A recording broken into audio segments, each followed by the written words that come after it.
across the UK, on DAB+, on YouTube, on your mobile, and on your side. This is Talk.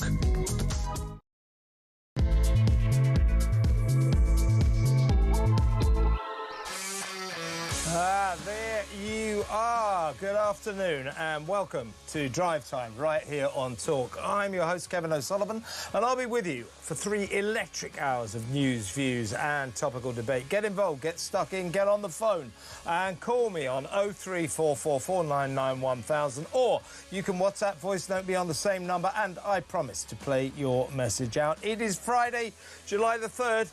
Here's what's coming up. More shocking news about that rape gang monster, Shabir Ahmed. Now a free man after being released from jail yesterday after serving just 14 years for raping 30 children. Terrified mothers are keeping their kids off the streets in the Rochdale area, and a vigilante group has been set up after the shocked people of that town and that region learned to their horror that this rape gangster cannot be deported to his native Pakistan due to an ancient law that the government shows no sign of abolishing. But why were the authorities so mad keen to let this guy loose? Turns out this is the real shock new development today.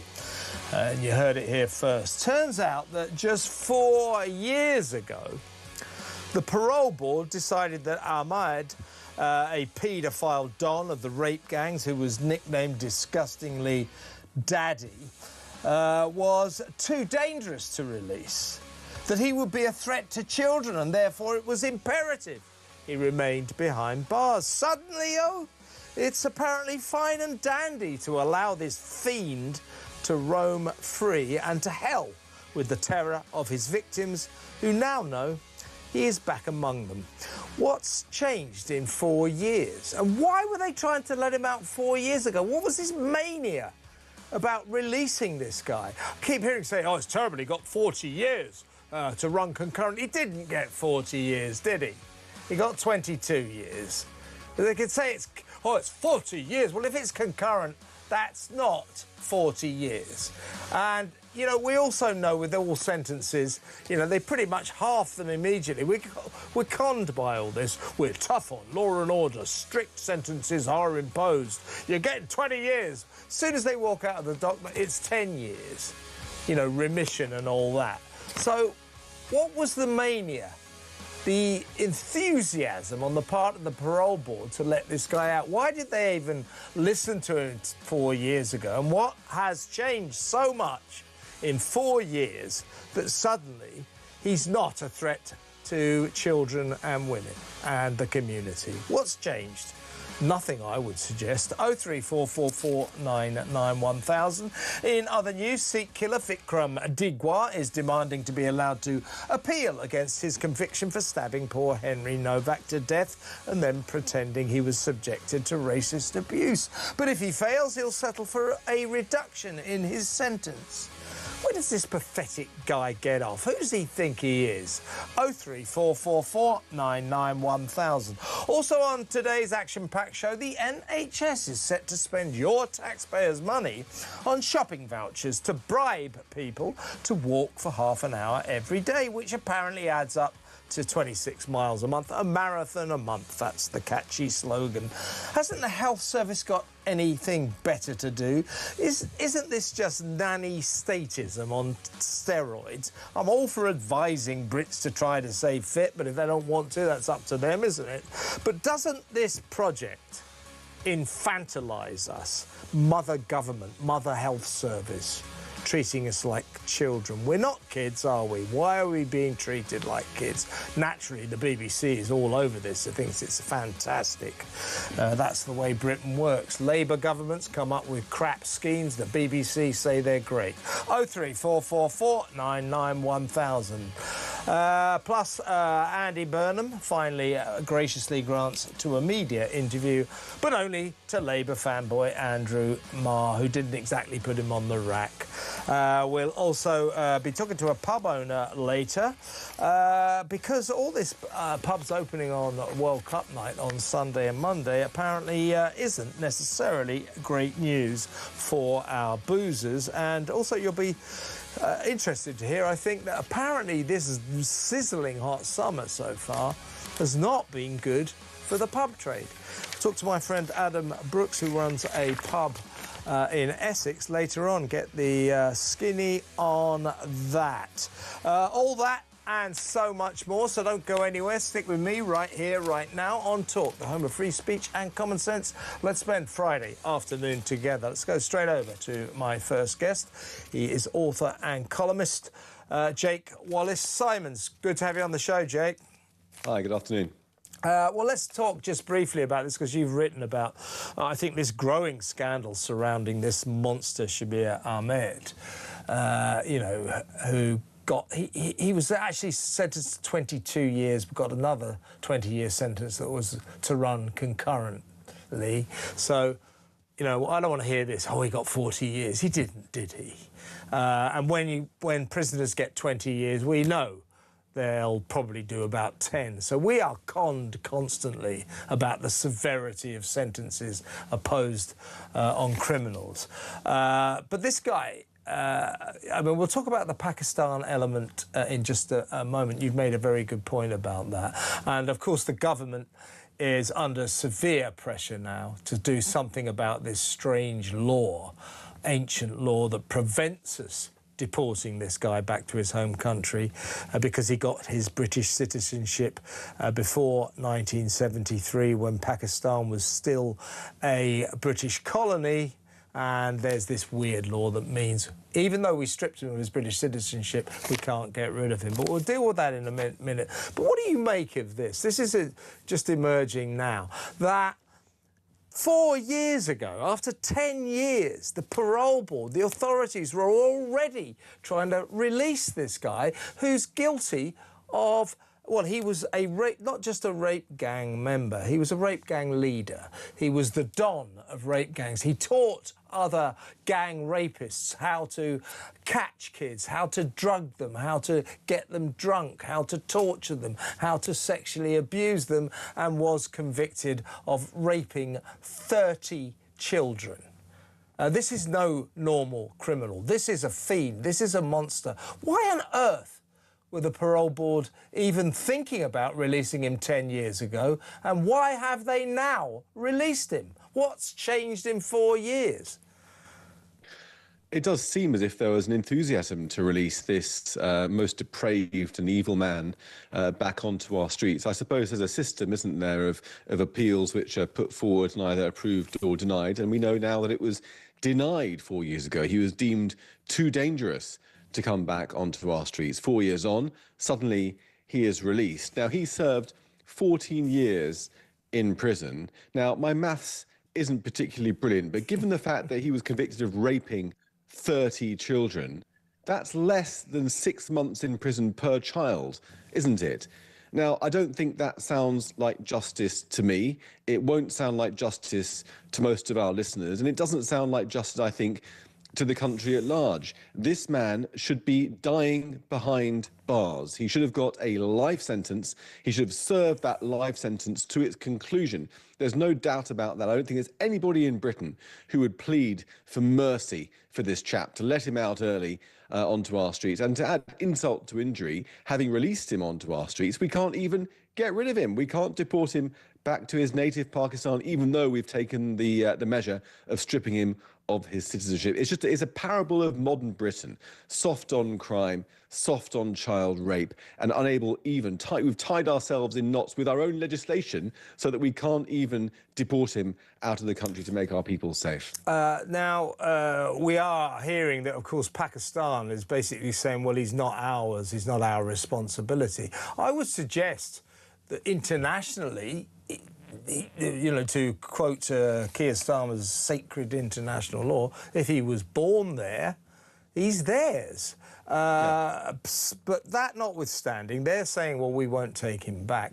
But we have to go through the first step first, and that is to change this antiquated law that protects Commonwealth citizens before 1973 from being able to be deported now. God knows why, but that is the case. Now, the government, the whole nation is saying, come on, do this now. I mean, you changed the licensing laws in 4 hours flat yesterday in order for the pubs to open on World Cup night on Sunday.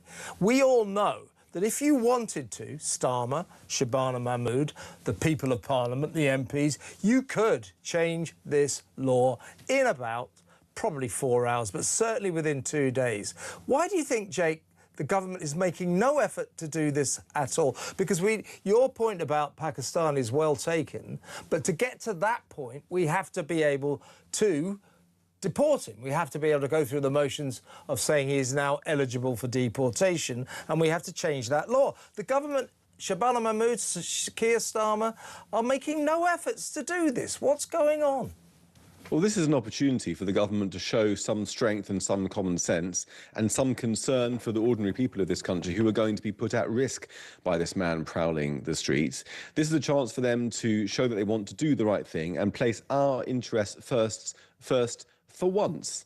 But yet again, they're failing to do so. They're, by incompetence, by sort of feeling browbeaten, by having to kowtow to the finer details of the laws in which they've entangled themselves. They've showed themselves just almost like they're upholding the rights of a child rapist, one of the most depraved child rapists in modern times, above the rights of his victims' families, and ordinary people who are going to be put at risk by him.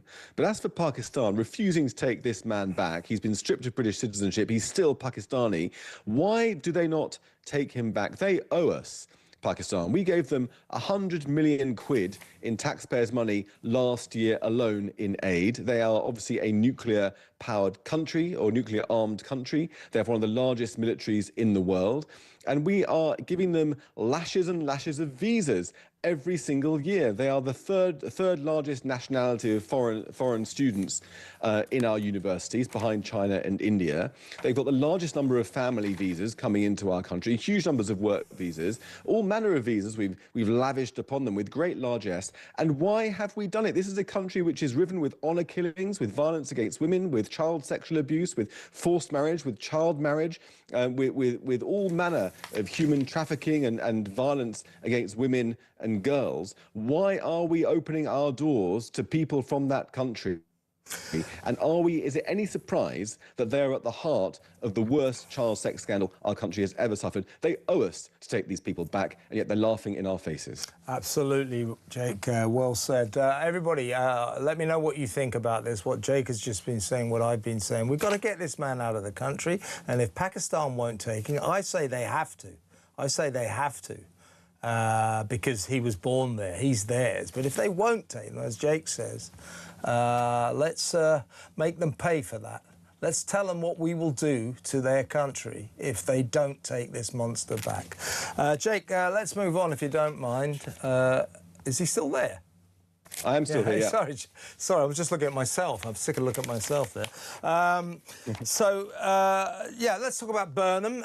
You know, what's the most frightening thing you've heard in the last couple of days? This guy, who has been scrupulously avoiding any media scrutiny since he became our Prime Minister-designate, King Andy, who will ascend to the throne unchallenged by any democracy, he finally allowed himself to be interviewed yesterday by Labour fanboy Andrew Marr, who didn't exactly put him on the rack.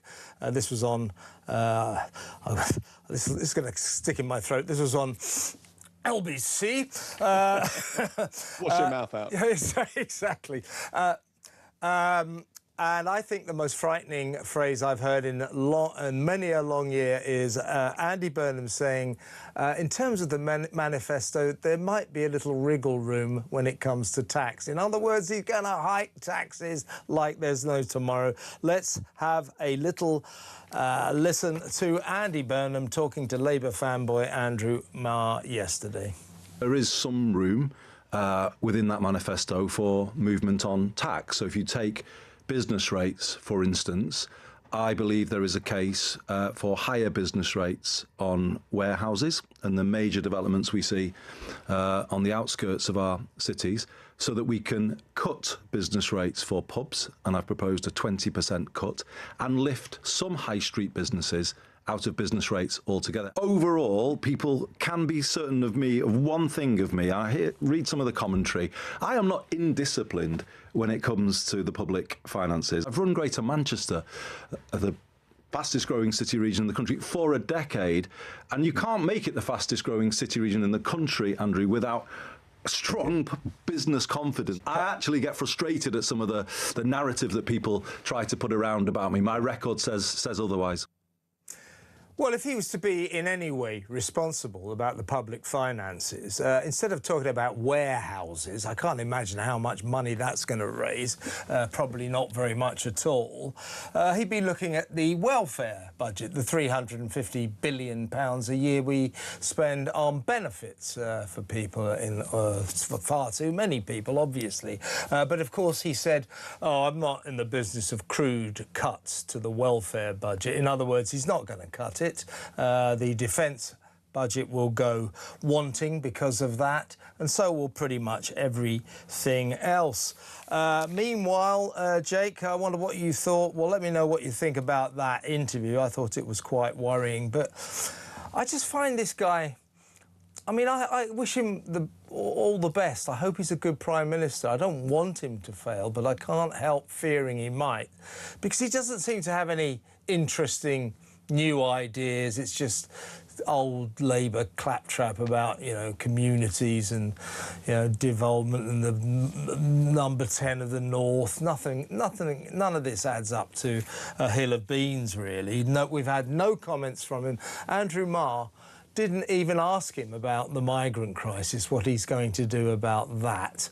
Didn't ask him about net zero. He needs to tackle those. But I wonder what you thought about what he was saying in that interview, and also the addendum to that, to his lack of imagination, I say, insofar as it looks like we're about to suffer, you know, the horror film Return of the Labour Dinosaurs, the zombie crony squad. They're all coming back. Ed Balls, you know, Yvette Cooper's TV tool husband, is tipped to be made a Lord so he can get involved again, back into government.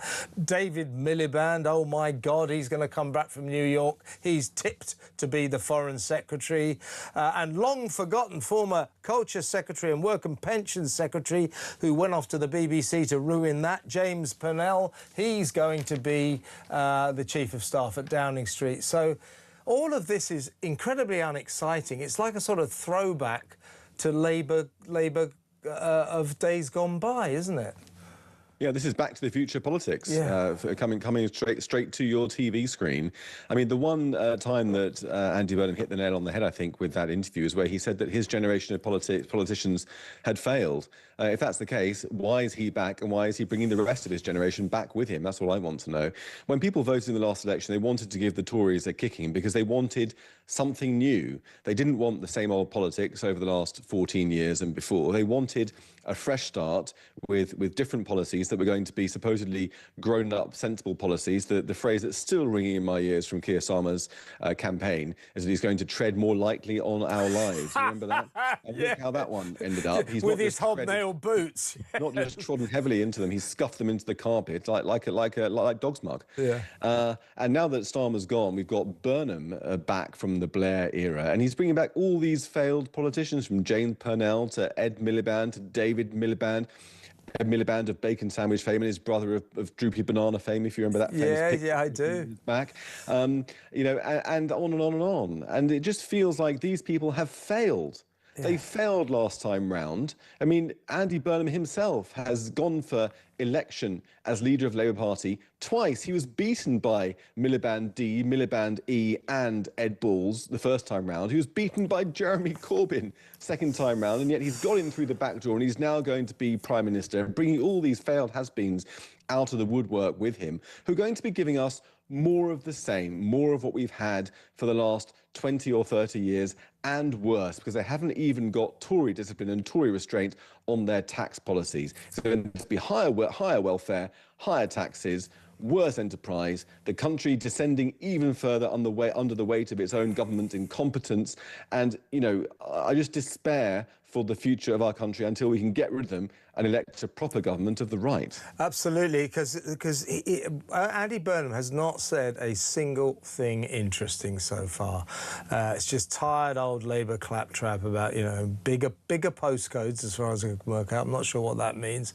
Hope in every postcode,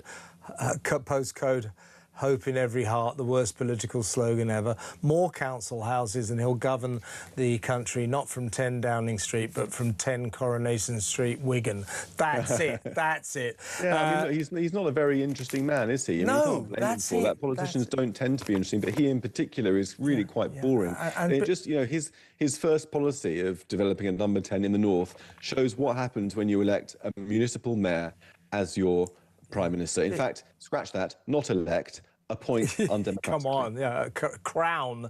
Yeah, he's devoid of interesting ideas, which does not bode well. Jake, really good to have you on this show. Thank you very much. Have a great weekend. That is the excellent Jake Wallace-Simons. You can read his stuff in The Telegraph. Right now, actually, he's written about the Pakistan element. Next up, we'll go back to this issue of Shabir Ahmad.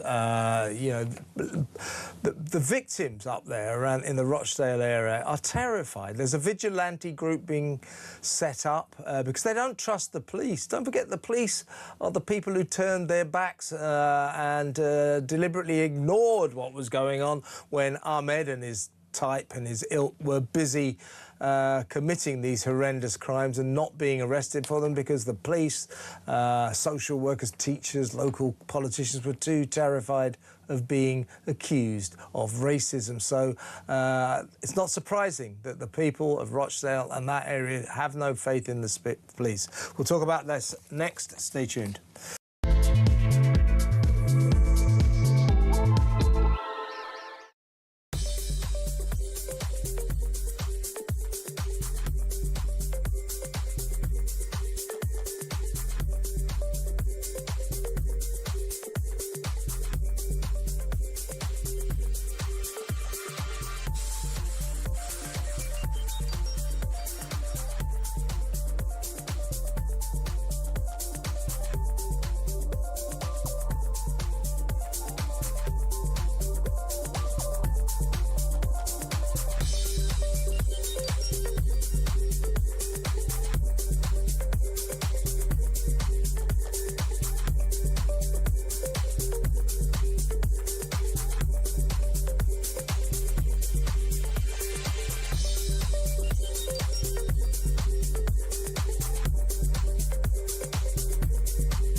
Get to the calls now, and Kevin is in Basingstoke. Morning, Kevin. Kevin, what do you think of this cycling conversation? Well, you know what I'm going to do? I'm going to disagree with me. Yeah. I mean, there's far more accidents caused by cars than bikes.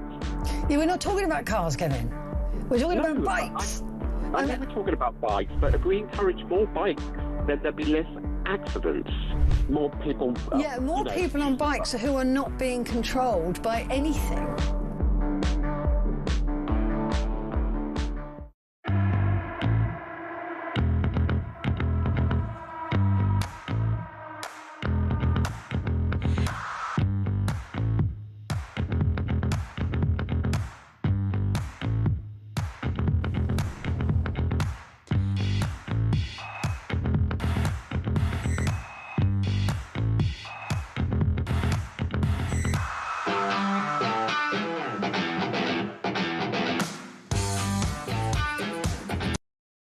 Across the UK, on DAB+, on YouTube, on your mobile, and on your side. This is Talk. Welcome back. We're going to talk about Shabir Ahmed, the rape gang monster who is now a free man walking the streets of Rochdale and the surrounding area, having been released from prison after serving just 14 years for raping 30 children. What the hell is that about? Let's go over to my next guest. She's journalist Khadija Khan. Welcome, Khadija. Thank you so much, Kevin, for having me. Now, you're from originally from Pakistan, aren't you? Yes. Now, this guy, Shabir Ahmed, is from Pakistan as well. He was born there. But Pakistan is currently saying they won't have him back. Meanwhile, our government won't get its skates on, doesn't seem at all willing to change the law that currently means we can't deport him. There's this ridiculous law that if you were given British citizenship here in this country before 1973 and you were from a Commonwealth country, which Pakistan was then for some reason we can't deport people, even though we have stripped Shabir Ahmed of his citizenship, his British citizenship. But what do you make of the fact that 4 years ago, the parole board, he sat before the parole board, so there was a bid to free him then. The parole board said, well, this guy's way too dangerous to release, we can't release him. But suddenly 4 years later, they've decided he is safe to put out on the streets. He clearly isn't. What do you think is behind this virtual mania that the authorities, the British authorities, seem to have had about releasing this guy? Kevin, for me, it's very important to start with the heart-wrenching plight of the victim of Shabir Ahmed, who now find themselves ensnared in a web of fear, too frightened to step outside of their homes following his release from prison. This individual is not simply just another member of a grooming gang. He was the notorious ringleader of Rochdale grooming gang that preyed on vulnerable girls as young as 12 years. His victims coerced, manipulated, referred to him as daddy, a chilling reflection of his ability to exploit their trust. After being sentenced to a staggering 22 years for his heinous crimes, he has walked free after serving just 14 years. This wild man should have been deported at the time of his conviction without any delay, in my opinion. This disturbing turn of events is nothing short of a profound miscarriage of justice, raising questions about our legal system and its duty to protect the victims. When his British nationality was stripped by the courts after he was jailed, he was still a Pakistani national. The 1961 UN Convention on the Reduction of Statelessness strictly prohibits individuals from voluntarily giving up their citizenship if it leaves them stateless. Thus, Pakistan cannot technically accept the application of the renunciation of his citizenship unless the applicant already holds or is guaranteed to receive another nationality. And now the government sources have said that he had given up his citizenship but had not completed the process. It's all fair to deport him to Pakistan under the readmission agreement.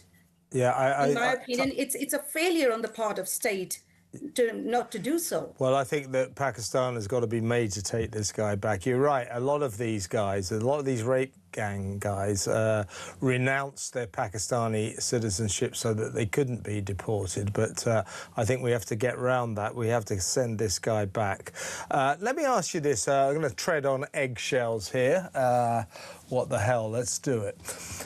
Shabir Ahmed, you know, we know that the majority of these rape gang members, you know, who were the scourge of this country, some are still operating, but for 10, 15 years, these rape gangs around the country who were preying on predominantly vulnerable young white girls, many of them, British girls obviously, many of them underage, Ahmed was particularly keen on underage girls. We know that. That's why he got his horrible nickname, Daddy. We know that these gangs were predominantly made up, like Ahmed, of Muslim men of Pakistani heritage. Some of them often actually being from Pakistan. What is it about Muslim men of Pakistani heritage that led them, so many of them, to want to do this, to want to trawl the streets, finding vulnerable young white girls, ply them with drink and drugs, torture them, rape them, hold them captive, treat them like animals? What is it about? Is there something about the Pakistani male psyche that led to this? I think it's more related to the mindset, which is inherently misogynistic and which has become a part of the mainstream culture, where women are treated as second-class citizens. And those women who are not Muslims, of course, they are a fair game, and it is okay to abuse them or exploit them for these kind of people who use their religion and religious identity to justify such heinous crimes against children. The problem I see is that, yes, there is a culture, a misogynistic culture. First, we are not allowed to call it out. People like me who are from within the community, when we talk about, sexual violence and domestic violence and misogynistic traits within the certain section of the community, we are shouted at, we are dismissed, our concerns, they are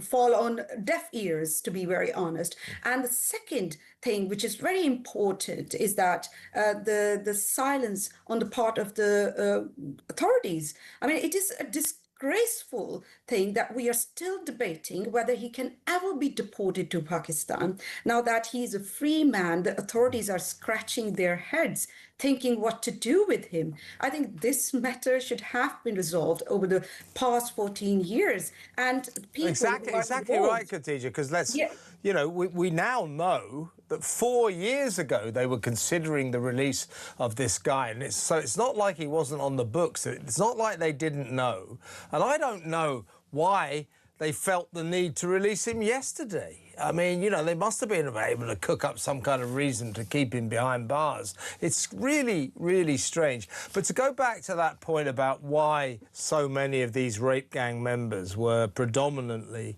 Muslim men of Pakistani origin, heritage, I should say. You think it's a religious thing more than a race thing? It's because these white girls were non-Muslims and therefore, according to the likes of Shabir Ahmad, they're just second-class humans.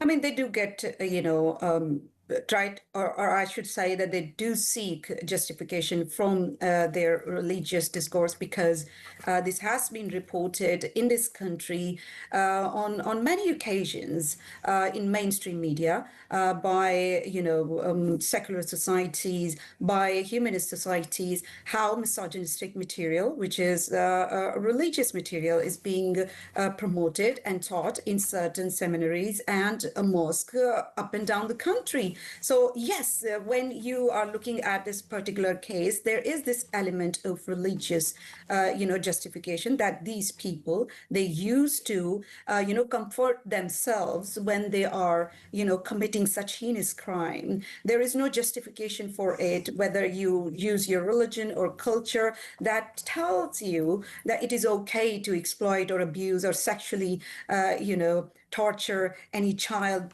just because they are a known Muslim. So I think we have to have this courage to talk about these issues, which is a part of which are a part of this problem. And without addressing these things, I don't think so that we can ever be able to resolve these issues. I would like to say this one thing, that politicians, they have been playing a very sinister role, in all these situations, that whenever there is a talk about, religious misogyny that comes from Islamic discourse, and there has been reported in the mainstream media, it is happening in Sharia councils, it is being taught in madrasas and seminaries. There is always a culture of silence, that definitely embolden these kind of nefarious element within the certain section of the Muslim communities to continue with their, nefarious teachings about women and how to treat these women who are deemed to be disobedient or not enough Muslims or are non-Muslims, as they say. Exactly right, Khadija. You and I just did confront some of the taboo topics that people seem reluctant to talk about. And you're exactly right. If we don't talk about it, we'll never solve this. And we'll get more Shabir Ahmads roaming the streets. In the meantime, I just want to add one thing. Oh, hang on. I've got to go, Shabir. Okay, I've got to go, Khadija. I called you Shabir there. Sorry about that. But seriously, thank you very much. It's always good to have you on the show. We'll talk about whatever it was you wanted to say next time. Thank you very much. Khadija Khan, journalist there. Next up, we're going to talk to Ben Habib about Henry Novak's killer, Vikram Digwa. He wants to appeal against his sentence. Well, more than that, he wants it overturned. He doesn't think he was guilty of anything. Really? We'll talk about that next. Stay tuned.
Across the UK, on DAB+, on YouTube, on your mobile, and on your side.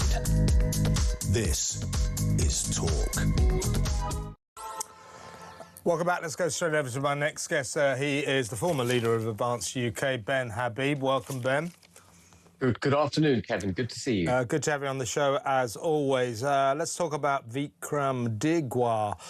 He is that Sikh killer, the guy who stabbed poor Henry Novak to death and then tried to get out of it by telling the police that Henry had subjected him to a stream of racist abuse. A wicked, shameless lie that was proved to be just that in court. Yeah. This guy now, he's, by the way, he's in Frankland prison, which is not a nice prison, and he's currently refusing to be moved to A Wing because that's where Ian Huntley was basically killed, was viciously attacked and injured to such an extent he never recovered. So apparently when Vikram Digwa learned he was being put into A Wing, there he is if you're watching on telly, he said, "I'm not going there, someone was murdered there." Someone was murdered in Southampton as well, Vikram, your victim. But more to the point, he is seeking to appeal against his conviction. Well, what is he... I mean, are we really going to let this guy waste our time and money with this appeal? We know what happened. It's all on film. The guy is as guilty as sin. He is also seeking, if he fails in overturning his conviction, he wants his sentence reduced. Yeah. Where does this guy get off? Well, he's clearly trying to get off completely, isn't he? He's trying to get off completely. But what's interesting, I looked up, when I read this story, I looked up whether or not when you make an application for variation in your own sentence, whether the court has leeway to extend your sentence, having considered all the matters. Sadly, it doesn't. So it only works in one. It's a one-way bet for this guy. And I suppose it goes, again, to the heart of our criminal justice system, which now operates effectively to protect the interests of criminals. And victims are habitually, I heard your chat with Khadija before I came on, victims are habitually chucked under a bus. And it's the criminals who are given the full protection, sympathy, and double sympathy in the case of Digva of the justice system. And it goes back to, I think, a fundamental failure, a fundamental sort of amnesia that we've got in the United Kingdom now, that those who've committed crimes need to face punishment, that there's got to be retribution, that there's got to be a price to be paid for the crime that you commit. We've become so weak and pathetic in this country that we somehow see the criminals as victims of the state because they're now going to be incarcerated, they're going to have their freedom taken away, they might be put into dangerous environments where, you know, such as the one in which Ian Huntley was killed. We've consumed ourselves with the protection of human rights. That's right. To the point that we can't tell the difference between right and wrong anymore. So you're exactly right, Ben. I think that's what I was hoping to get at. That, you know, we're getting this obviously up in Rochdale with the case of this awful monster Shabir Ahmed. Yeah. Him being released is all about his rights, isn't it? It's all about his rights. It's extraordinary. And this is all about Vikram Digwar's rights. If we were more serious about dealing with scumbags like this pair, in this case Vikram Digwar, wouldn't we, you know, you've just been sentenced to life in prison. I think it's a minimum of 21 years. They won't be able to change the life sentence because murder always carries with it a life sentence, but then you get this minimum amount of time that you have to serve. So presumably what he wants to do is get that reduced. But why don't we just... You know, he's been found guilty fair and square in court, we all know, and he's been shamed. He's been shamed. He's a disgusting individual who murdered an innocent guy and then tried to smear him by saying, you know, he called me racist names. Why can't we just put him in prison and tell him to shut the hell up? Well, that's what we have to do. We have to learn to put these people in prison, lock the door, throw away the key, and to hell with their blooming human rights. We've got to understand, I think, that we have human rights, we have laws for the protection of society, for the protection of community. When an individual within a community of society attacks the society, abuses the society or the community, they give up their right. They give up their rights. They have forfeited their rights, in my mind, in certain respects. Of course, they have a right to a fair trial and all the rest of it, innocent until proven guilty. But once they're proven guilty, they are no longer part of that civil society which they abused. And they must be removed from it, and they must pay a high price for it, because it's civil society that allows all of us to go about our peaceable business every day. And individuals like that undermine everyone's security. So they must be locked up. And they don't get it. I mean, going back to that grooming gang guy in Rochdale. Mm-hmm. Yeah. In Pakistan until 2018, it was interesting hearing what Khadija had to say. In Pakistan until 2018, paedophilia was punishable by death. And I spoke to a very senior member of Pakistan law enforcement and asked him why it was that Pakistan wouldn't take back these people to Pakistan and either incarcerate them in Pakistan or previous to 2018, why not hang them? Yeah. You know, because that's the Pakistani punishment. And he said, well, we would take them back. The British government has never once asked us to take anyone back. Yeah. I mean, you know, they haven't done anything about trying to change this law. In order to be able, you know, as you say, Pakistan are resisting our sort of putative bid to send him back to Pakistan. But we can't do that until they change this ancient domestically. law. Our government, Shabana Mahmood's Keir Starmer, seem to be showing no enthusiasm to do that at all, which I think is a disgrace. To go back to Digwa, though, another thing, you know, I just think, you know, when that case shocked and horrified the nation. And here we are now allowing him to, you know, bring in lawyers that will be paying for, you know, to start sort of lodging appeals against the severity of his sentence, and, you know, and can we overturn the sentence altogether? Just let's stop doing this. And by the way, Ben, as I just said, he's actually in this segregation unit, which apparently is really unpleasant, because he's refusing to go to A Wing, where Ian Huntley was killed. Well, you know, make him go to A Wing. Make him go. Put him in a straitjacket and take him over there in a wheelbarrow. I mean, it's extraordinary. What the hell are we doing? The cost to the state is about £60,000 a year for keeping these people in prison. That's a pre-tax salary for most of us of over £100,000 a year for keeping these guys in prison. We're doing something very, very wrong.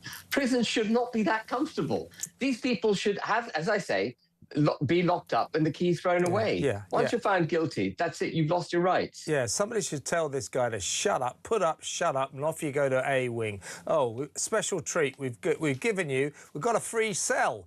Because Ian Huntley isn't in it anymore because someone killed him. You can have it now. Let's do that. There you go. Settled. Ben, really good to talk to you. Thank you so much. Ben Habib, former leader of Advance UK. It's true, isn't it? Let me know what you think about Vikram. Why do we allow a scumbag like that? We'll be paying for all this. We'll be paying for his legal aid lawyer to lodge these appeals against the severity of his sentence, to try and get his sentence overturned. Completely futile. It won't happen. Why don't we just stop all this?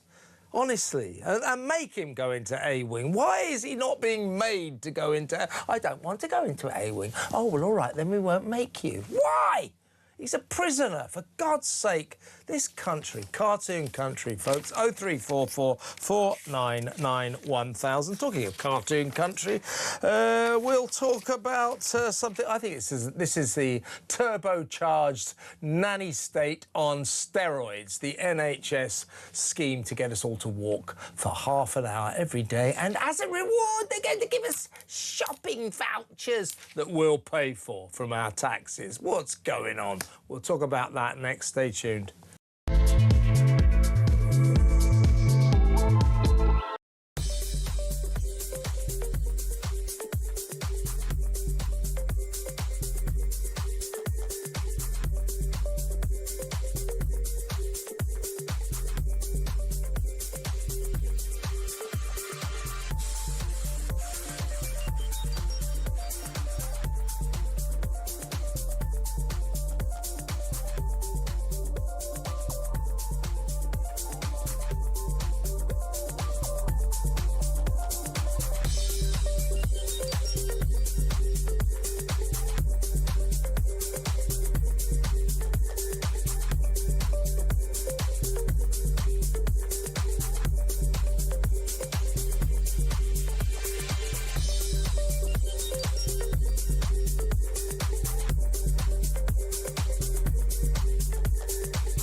Get to the calls now, and Kevin is in Basingstoke. Morning, Kevin. Kevin, what do you think of this cycling conversation? Well, you know what I'm going to do? I'm going to... disagree with me. Yeah. I mean, there's far more accidents caused by cars than bikes. Yeah, we're not talking about cars, Kevin. We're talking about bikes. I know we're talking about bikes, but if we encourage more bikes, then there'll be less accidents. More people... more people on bikes who are not being controlled by anything.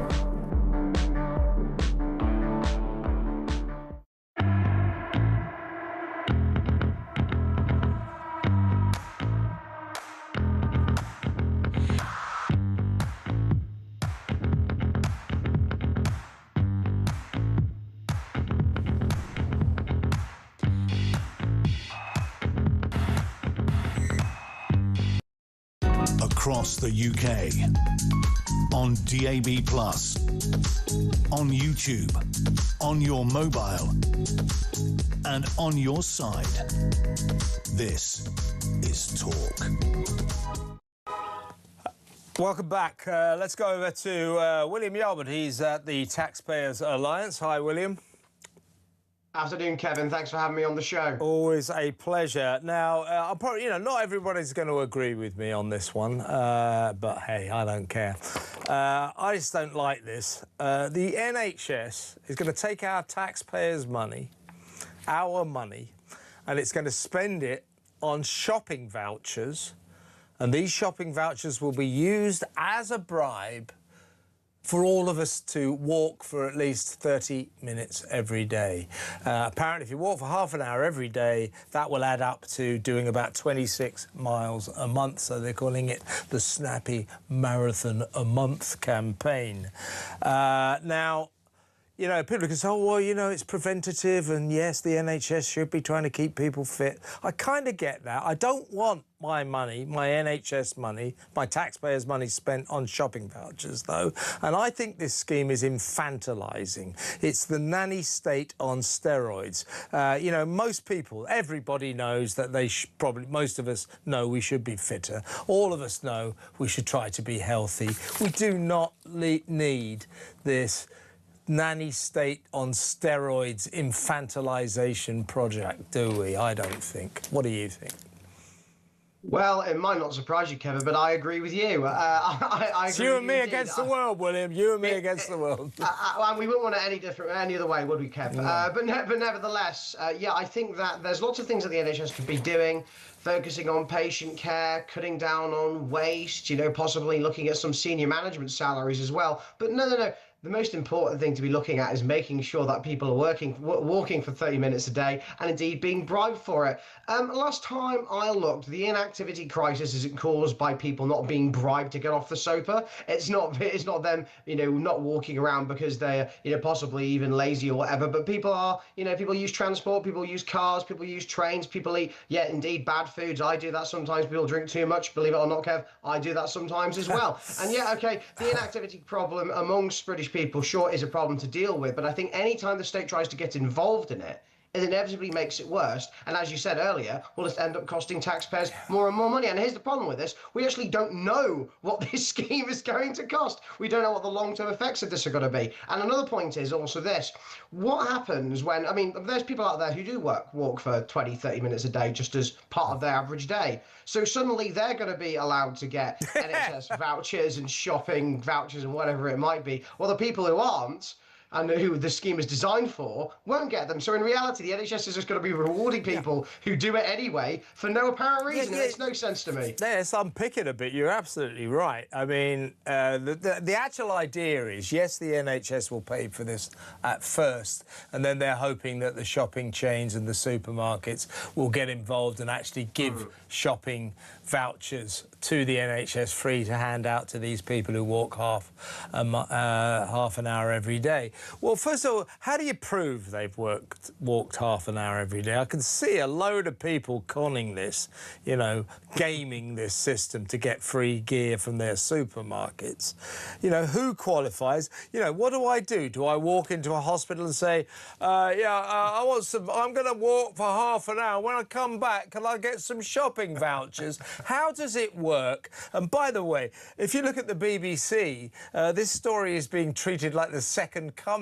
It's full of people saying, we got student so-and-so says, this sounds like a great plan. Oh, shopkeepers, this is marvellous.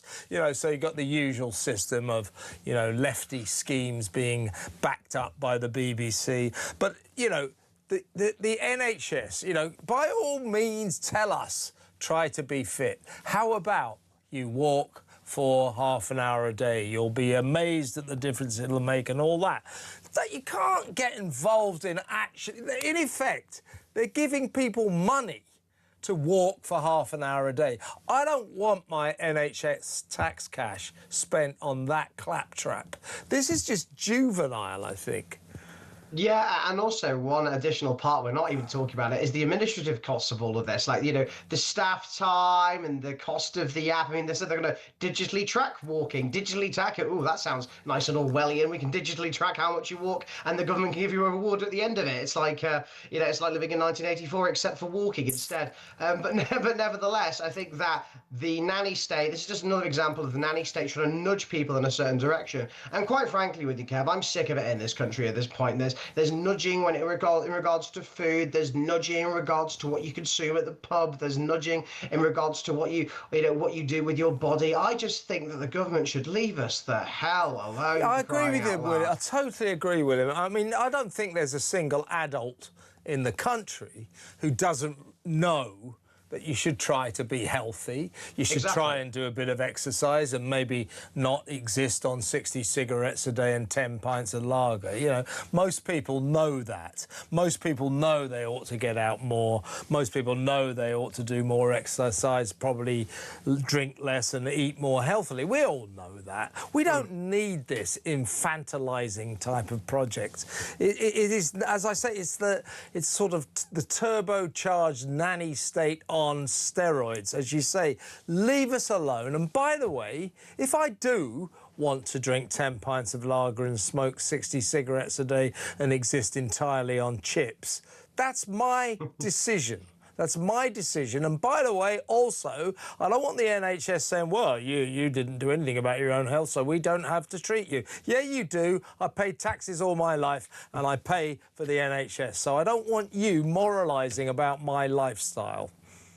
Yeah, I mean, this is like the argument when they were talking about smokers years ago, right? About how smokers are a massive drain on the National Healthcare Service, when in reality, actually, if anything, if the NHS wants more funding, they probably need more smokers. Smokers pay for the NHS. Smokers effectively pay for the National Healthcare Service, right? So I think that this is just another gimmicky nanny state scheme, attempting to solve a problem which inevitably in the long run it won't solve, because all it will end up doing is creating new bureaucracy, waste more staff time, more technology will be invested into this, and then which will inevitably not work in the end, as most state-funded schemes always seem to. And also these voucher schemes and whatever it might be, they'll just end up going to healthy people anyway. I don't think the state should be bribing you to go for a walk in the park. I know, radical position, I know, Kev, but I don't think they should not be wasting our money on this. There's a quote in the BBC story from someone called, hailing this as a fantastic scheme. Something we'll have to look into here. This is Sonia Pombo. She is head of research at something called Action on Salt and Sugar. That sounds like one for the Taxpayers Alliance to me. Great to talk to you, William. Take care now. Bye. That is the excellent William Yarwood at the Taxpayers Alliance. I mean, seriously, is that what you want your money spent on? Will you get shopping vouchers? Will you take shopping vouchers for the NHS to walk for half an hour a day? 0344 499 1000. Or are you insulted by that scheme? And more stories next. Stay tuned. See you after the news.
across the UK.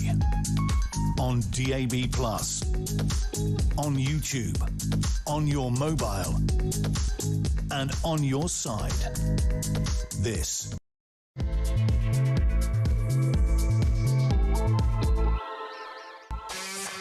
I'm going to a party tonight, so I'm going to wear my best clothes. I've got this T-shirt. What do you think? Yeah? You like it? I think it's great. But anyway, let's go over to my next guest. We had him on the show the other day, and we liked him so much we thought he'd get him back for a far bigger role. He is author, columnist, and the former chaplain to Queen Elizabeth II, Gavin Ashenden. Welcome back, Gavin.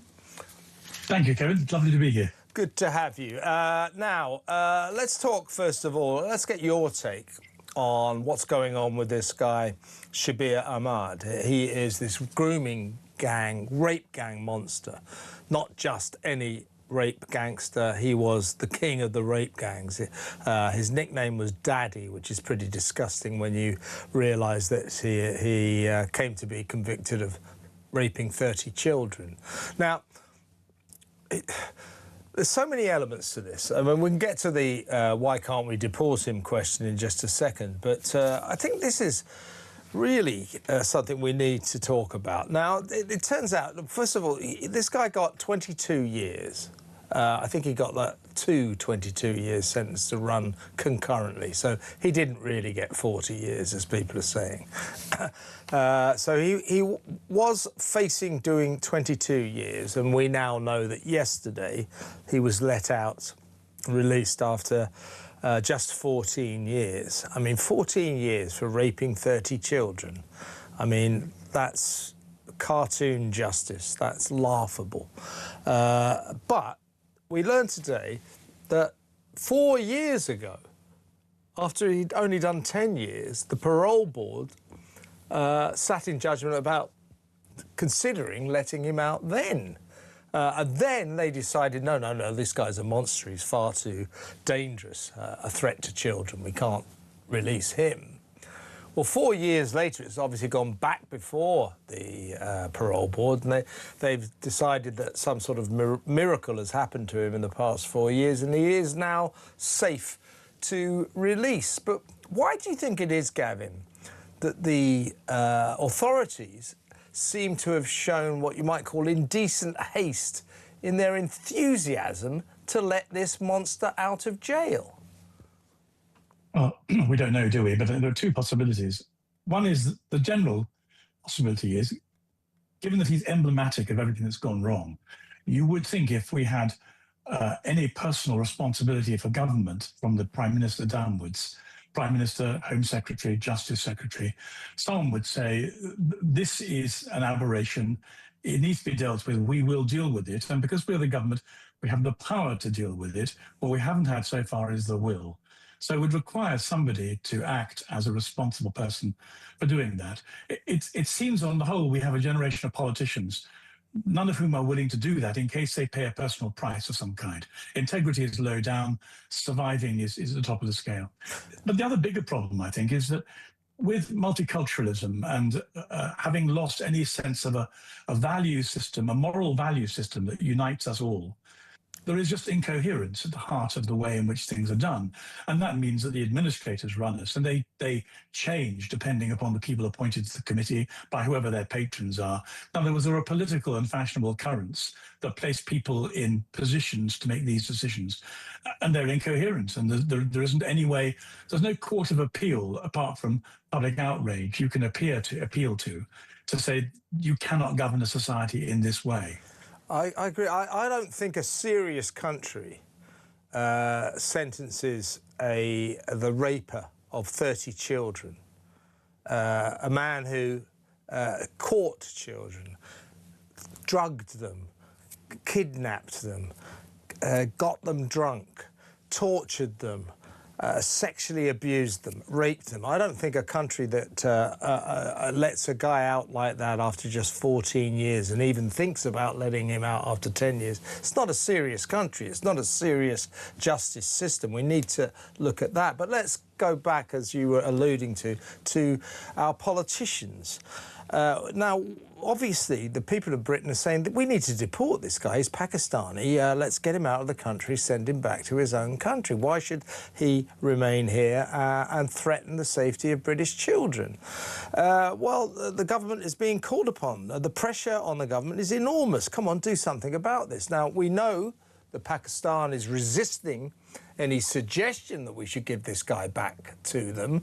That's something that we'll have to deal with tomorrow, as it were, because we can't even, there's no point in discussing this until we get to the point where we can legally deport him. So we have this ancient law which says that anybody who was given British citizenship from a Commonwealth country before 1973, Pakistan, of course, then was a British Commonwealth country, cannot be deported. Now, we've stripped this guy of his British citizenship, but because of that law, that antiquated law, we technically can't deport him. So the cry to our Parliament, to our politicians, well, change that law now. Let's get cracking with this. Now, we know that our politicians, if they want to do something quickly, they don't like doing things quickly, but if they want to, they can. Now and again, they let the scourge of efficiency enter their glacial, inefficient world. For example, yesterday, oh my God, let's change the licensing laws so people can have a few drinks in the pub while watching England England beat Mexico in the World Cup on Sunday night. So they did that in 4 hours flat, and yet they have done nothing about moving to change this ancient law, which would at least get us to the point where we could set about deporting Shabir Ahmad. Why have they not done anything? Why are they not listening to the nation? Why are they not moving on this? What's wrong with them? Well, there are only two real reasons. They're either corrupt or they're incompetent, or they may be both, of course. But the fact is, if they were principled, they would do it. And if their jobs depended upon it, they would do it. I think in the end, the only way of energizing corrupt and incompetent politicians out of their comfort zone isn't even general elections anymore, because they are happy to sit there until the next time they may or may not survive. Tragically and horrifically, it seems that only if you create a fuss on the streets, only if you become a pressure group, only if you threaten to cause them some level of pain that they're going to have to deal with, like some form of social protest, will they move. And so the system, in a sense, it comes back to us. We've been relying upon this democratic system with elections every 5 years, and hoping that the threat of moving some of them out after 5 years would be enough of incentive to get them to behave, but it isn't. And so the problem we're really in is a bit like Germany in the 1930s. The system that was relied upon is bust, and there's a real danger that if you don't mend it sensibly, other much more dangerous ones will compete to take over. So I think we're at a moment of real crisis, and we need to think as carefully as we can to produce the best possible solution, lest some really awful ones take their place. And do you sense, or do you detect the spectre of human rights here? You know, that is a very powerful force among our politicians. I mean, one thing I would say, one of the big problems with Westminster and our MPs is about sort of 98% of them are barristers. I'm exaggerating, of course. That's why they all make these long-winded speeches, because they're used to doing it in court. So we've got too many lawyers, there's no doubt about that. So I suspect that Starmer in particular, who of course is a human rights lawyer, and of course the Attorney General, Richard Hermer, who's a serious human rights lawyer, I suspect that what they're thinking, oh, what about Shabir Ahmed's human rights? I say, what about the human rights of their victims? What about the human rights of children who should be safe to walk the streets of Rochdale, Oldham and those northern areas where he lives, but they're not now? What about their rights? I think it's worse than that, I'm afraid. I mean, I'm hesitant I'm trying to find the right words to avoid being too inflammatory. But the difficulty is, I don't really think people believe in human rights as such. I mean, it's nice to be nice. Everyone knows that. But I think it's more than that. I think what the human rights industry has done is to move authority and responsibility away from democratically elected representatives and hide it in other places so that we can't take responsibility for our own society. And consequently, it's a bit of a shibboleth. It's one of those things, you know, rather like DIE. All the words sound attractive and you can't not believe in them. Who doesn't believe in human rights? Nobody, obviously. But I don't think it's about that. As always, there's a game being played, covering something dark and dangerous with nice language, so we don't look under the stone and see what's really going on. What human rights have done is to remove our politicians from being accountable to the people for moral decisions by pretending there are other moral decisions that take precedence, and they don't, and it's a cover-up.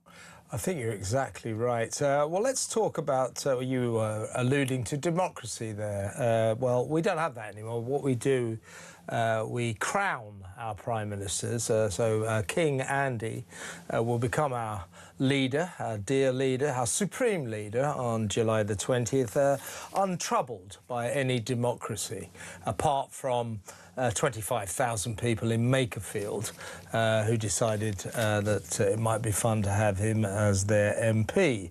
So he's going to ascend to the throne. He gave his first interview yesterday. It wasn't much of an interview. It was to Labour fanboy Andrew Marr on LBC. So he's hiding from media scrutiny, which I think I'm finding a little sinister.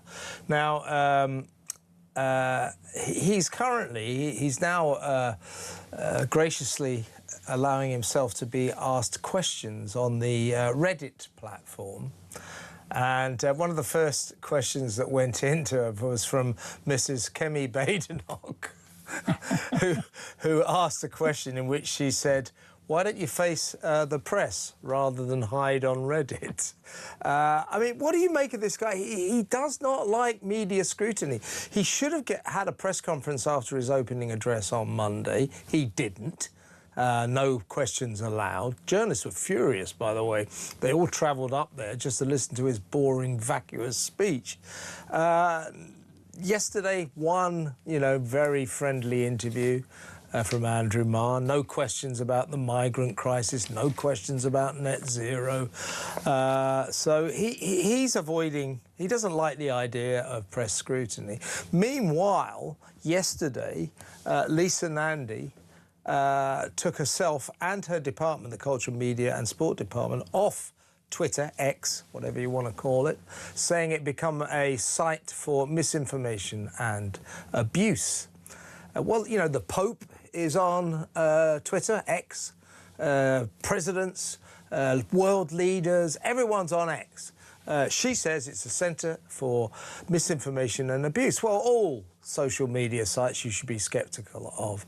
I think she's come off this site because in the grand tradition of socialist politicians, they don't like criticism and they don't like to be affronted by opinions that they don't agree with. Furthermore, when Twitter was owned by a guy called Jack Dorsey, a sort of liberal American, a Californian American, if you remember, it was a very censorious site.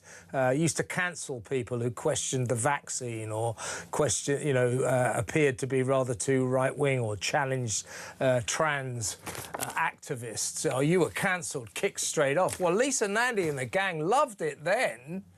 But now Elon Musk has taken it over and says this is a free town square. Anyone can come on. They can say what the hell they like. That's freedom of speech. Lisa and the gang don't like it. They don't. I saw an important tweet the other day saying, just never forget, the people who are leaving Twitter aren't doing it because they're worried about their opinions being censored. They're worried about you having opinions and expressing them. And so they're trying to get themselves out of the range of your opinions. So I think the thing that you mentioned that that joins Andy Burnham and Lisa and Andy up together is that neither of them want to be accountable because they know they're in trouble. Andy Burnham is a very clever guy. He went to Cambridge. He's got clean hands. He's a consummate politician. He's a politician who works well within a particular context, and I think he realizes that the context isn't easily transferable. Hence, number 10 up north and so on. But effectively, what he knows, his economic ideas are going to take us back to the 1970s. Those are the days of my student years. I remember that they were terrifying economically. We had to be bailed up by the IMF. Inflation lost control. We're reaching there again, and what Andy Burnham's going to do is use the same policies that took us there in the 1970s. I remember. He hasn't got any fresh ones, so he's got 2 years in government before he gets booted out. I think he's trying to avoid as much scrutiny as he can to get the power he wants, and then he'll express his ideological preferences and do the most enormous damage to the rest of us doing it, and then he'll be out. So he's trying to buy himself time and hide from the kind of accountability that would expose him for this particular gesture that he's engaging in. Yeah, I mean, I don't doubt that he's an intelligent man, as you say, Cambridge graduate in English literature, which should really help him when it comes to the economy. But it might be intelligent, but he doesn't strike me as very imaginative. His ideas are so tired and old. I mean, that speech on Monday, it amounted to this, really. Bigger postcodes, growth in every postcode. I imagine that meant that he's going to make all of our postcodes bigger. That may not be exactly what he meant, but that's what it came across like. Growth in every postcard, hope in every coast. Growth in every postcode, hope in every heart, the worst political slogan ever. He's going to build more council houses and Britain will no longer be governed from 10 Downing Street, London. It will be governed from 10 Coronation Street, Wigan. That was it. That was it. Nothing on net zero, nothing on defence, nothing on the migrant crisis. That was it. His ideas, I think, are tired, threadbare and old, and to prove it, he's bringing back the dinosaurs, the zombie squad from the past, all his old cronies. Ed Balls, apparently, is going to be made a Lord so he can get some kind of government role. He's married to an existing cabinet member, Yvette Cooper, of course. David Miliband apparently might be brought back across the Atlantic to join his brother, Ed, in the cabinet. He'll be made Foreign Secretary. And a guy called James Purnell, who used to be sort of Gordon Brown's Culture Secretary, Work and Pensions. He went on to be useless at the BBC. He's been resuscitated to become Downing Street Chief of Staff. This is all old hat. This is unexciting. This is just dragging back the tired old people and the tired old ideas of the past. Doesn't bode well, does it? No, there's some exciting things he could have done.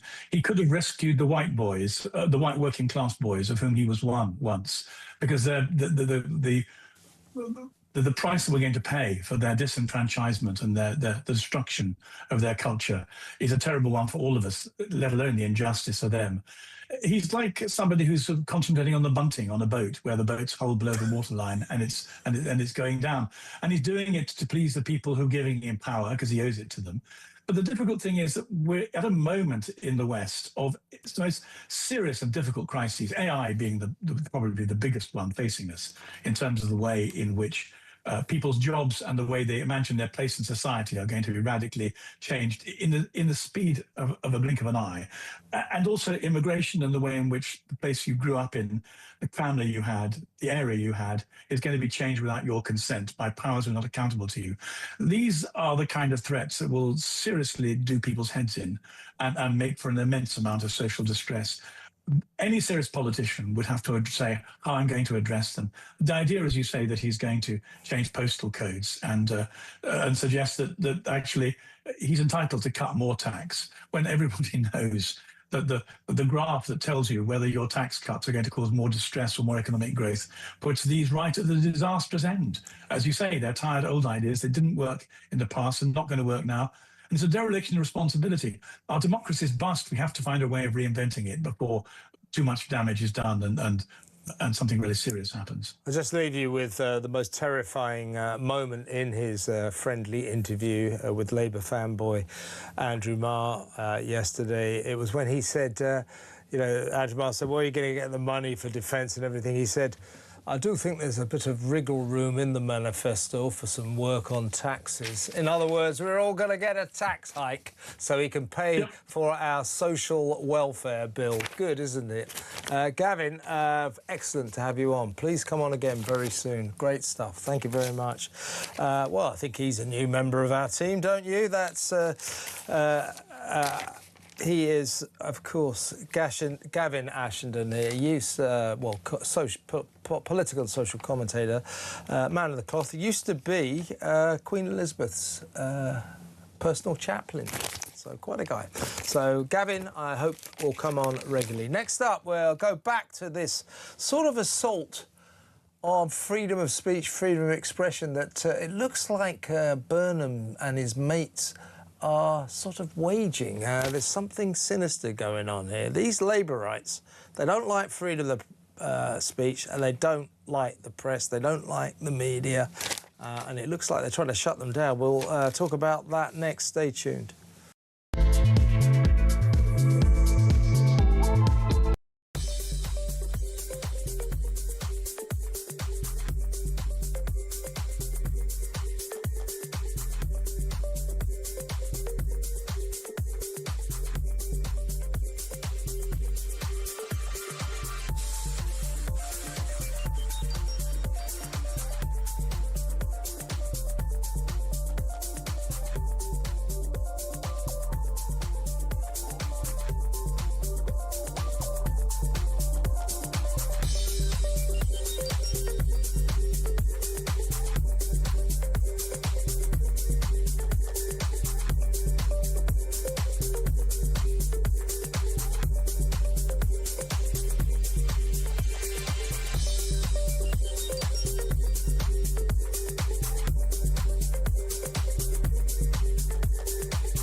Let's get to the calls now. And Kevin is in Basingstoke. Morning, Kevin. Kevin, what do you think of this cycling conversation? Well, you know what I'm going to do? I'm going to... disagree with me. Yeah. I mean, there's far more accidents caused by cars than bikes.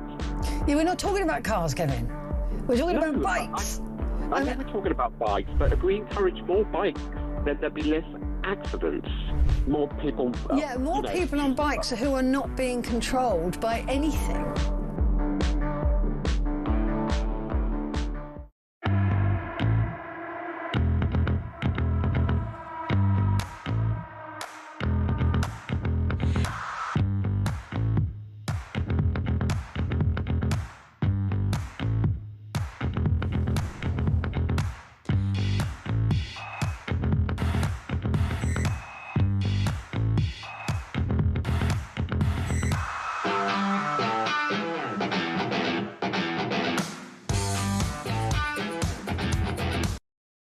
Across the UK, on DAB+, on YouTube, on your mobile, and on your side.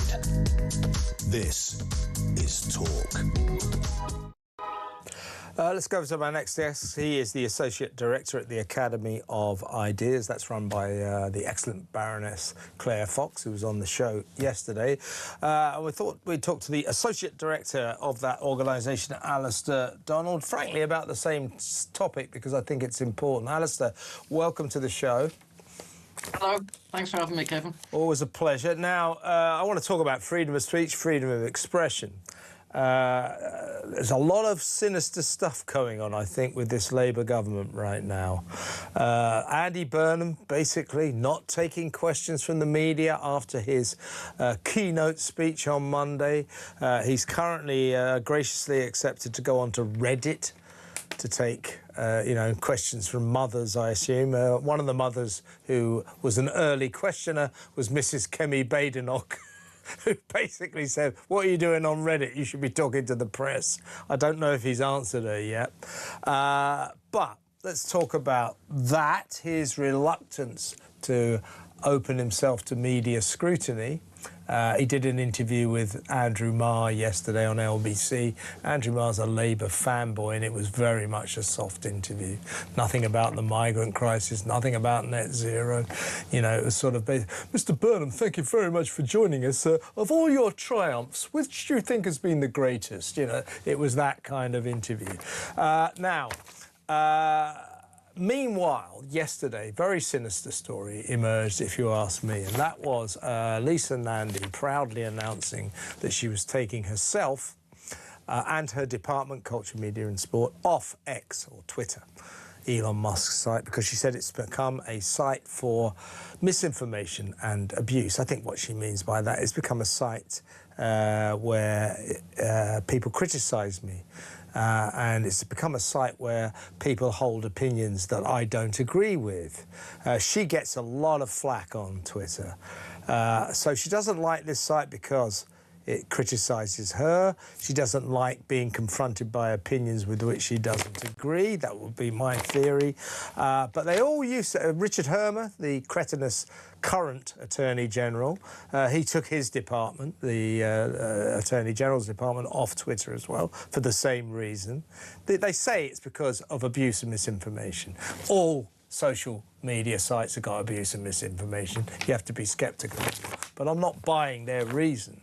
All these people loved Twitter when it used to kick people off for saying nasty things about the vaccine or having a go at trans activists. You'd be censored, thrown off. Lisa and the gang loved it then. Now, Elon Musk has taken it over, and there aren't any of these left-wing California moderators throwing anyone off who might dare to be slightly right-wing. Now they're not around. She doesn't like it anymore. These Labourites, this trend, the way Burnham's behaving, what Lisa Nandy did yesterday, I think this is sinister and something to worry about, don't you?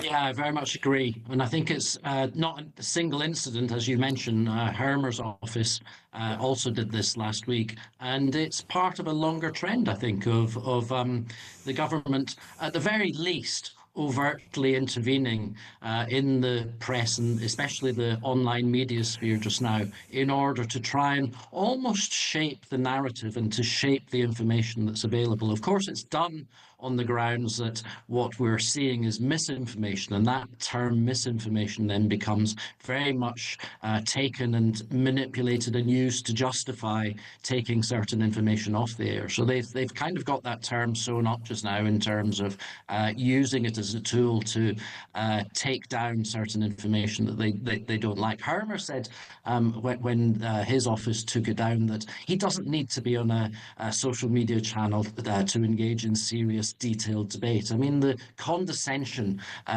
to normal people who engage in social media is just all apparent for people to see. They don't basically like criticism, and I think this is a very dangerous trend because, as you mentioned, Burnham, in his speech earlier in the week, refused to take questions after that. There's rumours swirling around that Hugh Grant and his Hacked Off campaign are going to have some sort of influence again in a Burnham government in terms of reintroducing press controls. And when you have social media interfered by this, I think it presents a very long-term question in terms of holding the government to account, because for the vast majority of people under the age of 30, social media is where they engage with the news. So for it to be shaped in this way, I think, is dangerous. And of course, the irony is that Lisa Nandy's department, I mean, Lisa Nandy herself, well, she could possibly make a personal case that she's not going to be on Twitter, but to take the department of that's responsible for the media off social media, it just strikes me as a nonsense and a very dangerous trend. It's trying to find a way out of engaging with the arguments that people want to make. And of course, you know, there's this other element that X is owned by Elon Musk. Labour hate Elon Musk, but credit to the world's richest man. When he took over X, he turned it into a bastion of utter free speech. He said all these people who are cancelled, like Tommy Robinson again, he said they can come back and they can say what they like. This is an arena for utter free speech. What is it about that people like Lisa Nandy don't like? Well, I think if you take a couple of recent cases, you take something like the Henry Novak case, which was, you know, all over the news a couple of weeks ago, and the very disturbing footage that came out of that young guy having been stabbed and the police basically disbelieving him. Then there's social media shows people things that happen and they reveal something of a truth. I mean, they might accuse people of posting misinformation, but in some ways it's the arena where the things that government don't want you to hear and don't want you to see come out. And you looked at the furore that was created after that, where they desperately tried to control the story. I mean, this idea of controlling the narrative is very prevalent now. It's the first time or one of the early times that I heard the phrase was when John Healey responded to that leak of the data about the soldiers and the people coming in from Afghanistan. That's right, yeah, the secret, yeah. He talked about we need to keep control of the narrative. It's a very sort of almost deliberate government strategy. Socialism, isn't it? Socialism at work. This is sort of Russian socialism, control the narrative. They do not like the power of the people. They say they stand for the people, but they don't like the people to have any power. And when she says, well, the reason we're coming off Twitter is because it's become a site for abuse and misinformation. What she means is it's become a site full of opinions that I don't like and full of people who criticise me. Therefore, we will shun it. And you know, I detect, well, let's see what Burnham does, but I detect in the air there may be a move to ban Twitter altogether by these people. I think we're at the thin end of the wedge here, and those of us who believe in free speech, Alistair, you and me, Claire, all of us, I think we got a battle on, don't you? I think that's right. And I mean, whether they go to the extent of banning it or not, what we're seeing just now is laws and regulations being introduced that have such a fundamental influence in terms of controlling what's out there that effectively it acts as a surrogate ban. You only need to look at what's gone on right the way throughout Europe, where something like the Digital Services Act has been introduced by the European Union, which fundamentally controls what happens in social media. Effectively, in this country, the Online Safety Act very much does the same. We've already seen that the government is going to introduce a ban on social media for under 16s. And again, I just reiterate that point that it's where a lot of young people engage and get the news. They're actually going to give a vote to 16-year-olds, presumably having banned them from actually seeing what is in the news and being able to assess who it is they should vote for. They also want to prioritise what they call trusted outlets, media outlets on YouTube. In other words, the BBC, which most of us wouldn't trust as far as we could throw it. Also, Lisa Nandy is talking about forcing, by law, British newspapers to join the state's press moderator watchdog Ipsos. You know, this is not freedom. This is not a free.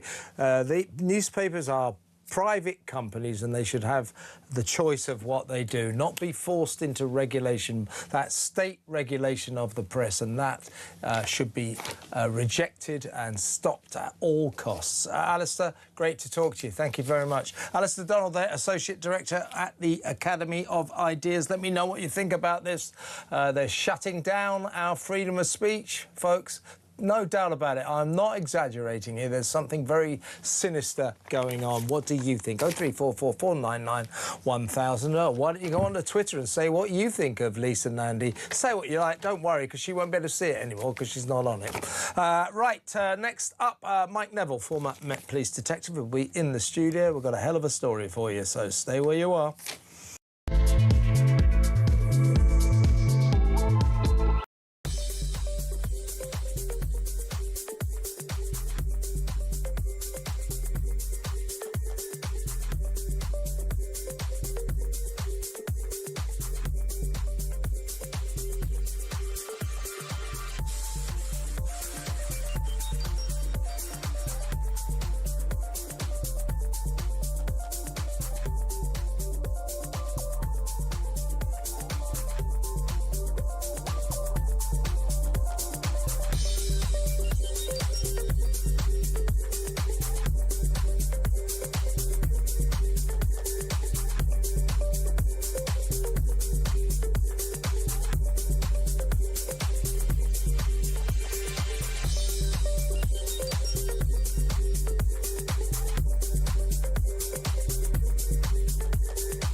across the UK. On DAB+, on YouTube, on your mobile, and on your side. This is Talk. Welcome back. Mike Neville, former Met Police detective, is in the studio. Good to see you. Now, we're going to talk about a pub in Chiswick. That's the west of London. It's right on the River Thames. Beautiful, famous pub. It's called the City Barge. A guy called Alistair Hilton, regular drinker there, lives in the area. He's a photographer. He was pretty outraged because it's been very sunny lately, and all of a sudden, no tables. You cannot drink outside the pub. It turns out that that is due to complaints by Rick Rowe. He is a Green Party councillor in Hounslow who apparently lives close to the pub and complains about it quite often. So they banned all 3 pubs on this strand of the towpath from having outside tables.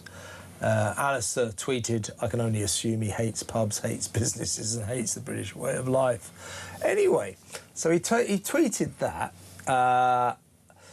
So he's in that pub a few days later, and this happened. We've been made aware of posts on, it's not called Twitter anymore, is it? X, where you have spoken about someone's house, not the actual address. Correct. So deliberately not the address. Given descriptions of where it was, again, not said the address. But Nobody could pick the address from here. Look how many houses are on. Described it, and it's on the line where it could become personal. Hence the reason why. And I deliberately made sure it wasn't. This is why. Deliberately made sure it was under that line. Deliberately. Deliberately. Alistair, I appreciate that. Because I know. Oh, good. So you've looked at it and it's under the line. This is why this is a conversation. So this is what's interesting. When there is a crime, like my daughter having a window smashed in while she's asleep 3 feet away, 2 feet away, nothing.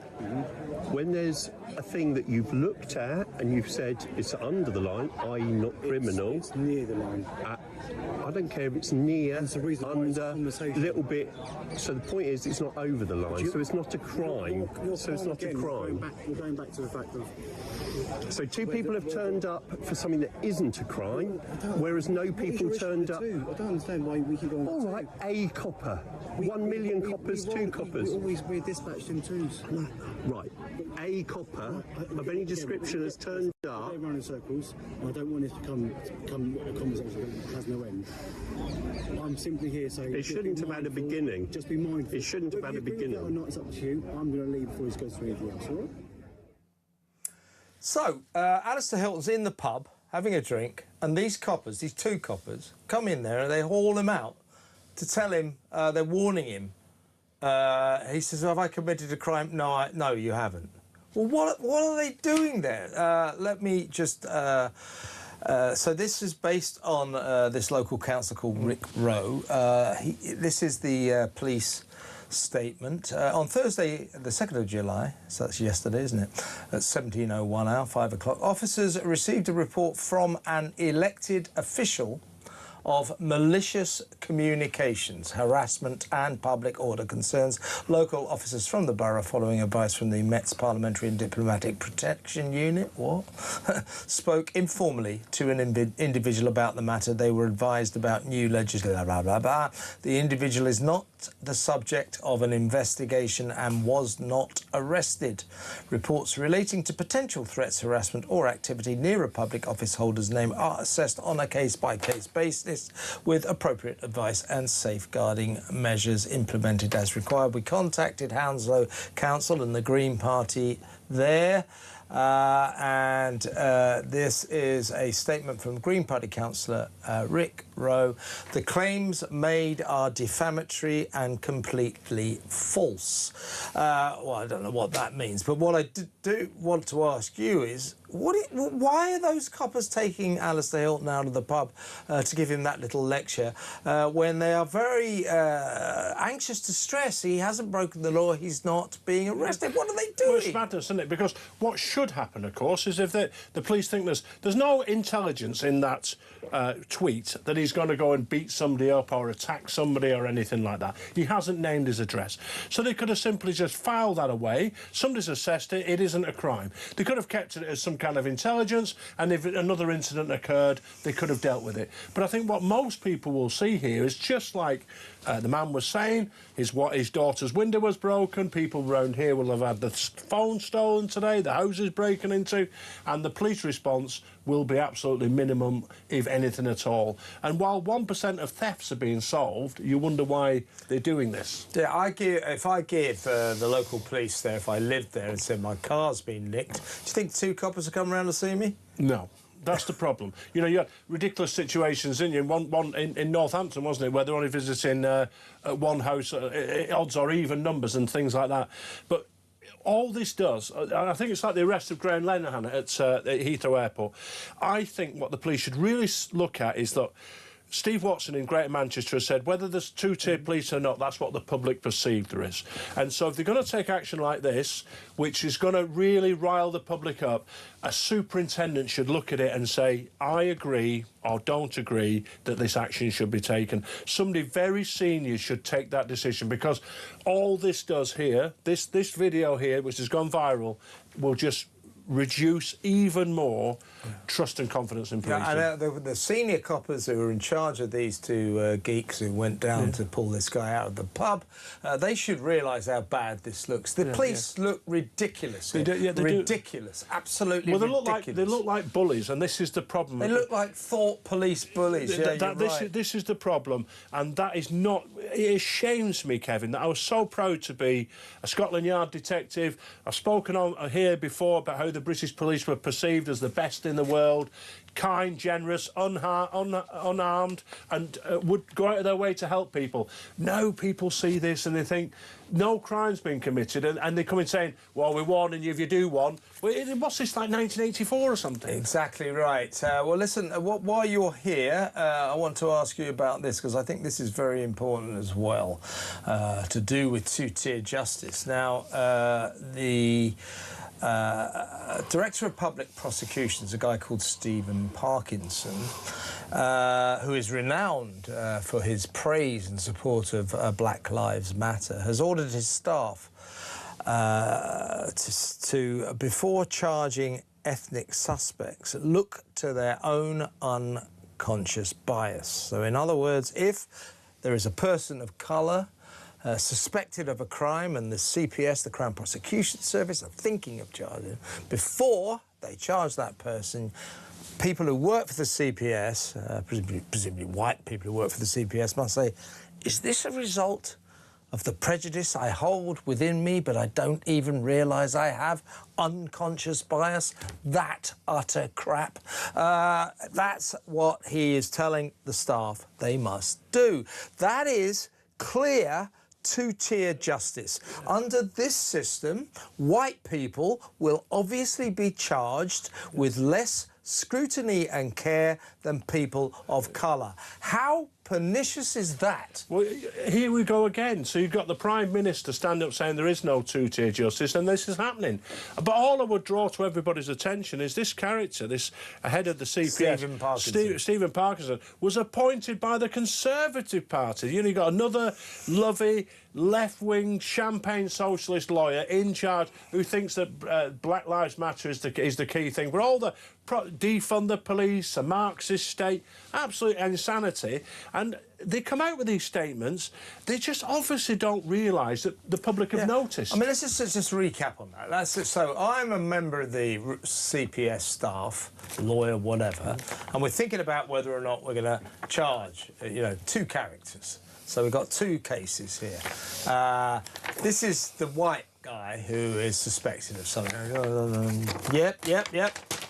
Yeah, charge him. This is the person of colour. Yeah. He should be charged, but wait a minute, though.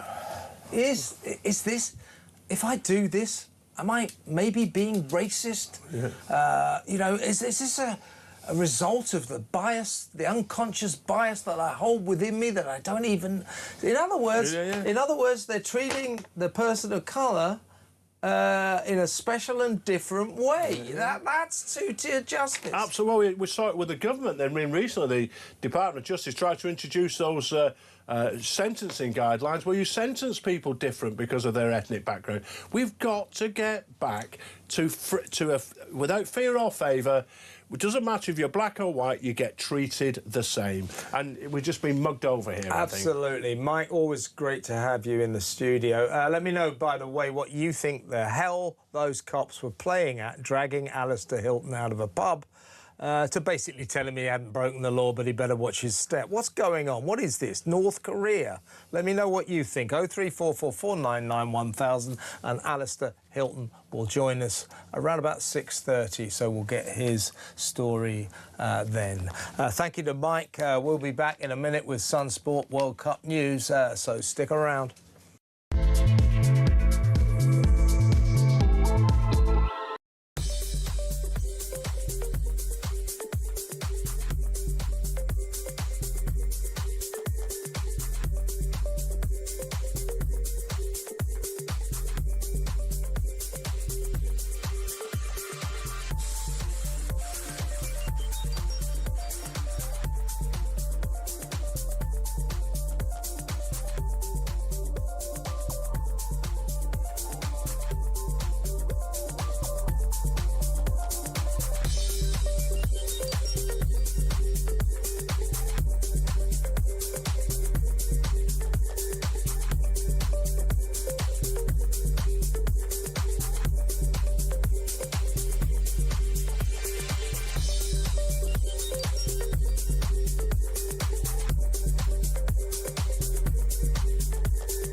Get to the calls now, and Kevin is in Basingstoke. Morning, Kevin. Kevin, what do you think of this cycling conversation? Well, you know what I'm going to do? I'm going to disagree with me. Yeah. I mean, there's far more accidents caused by cars than bikes.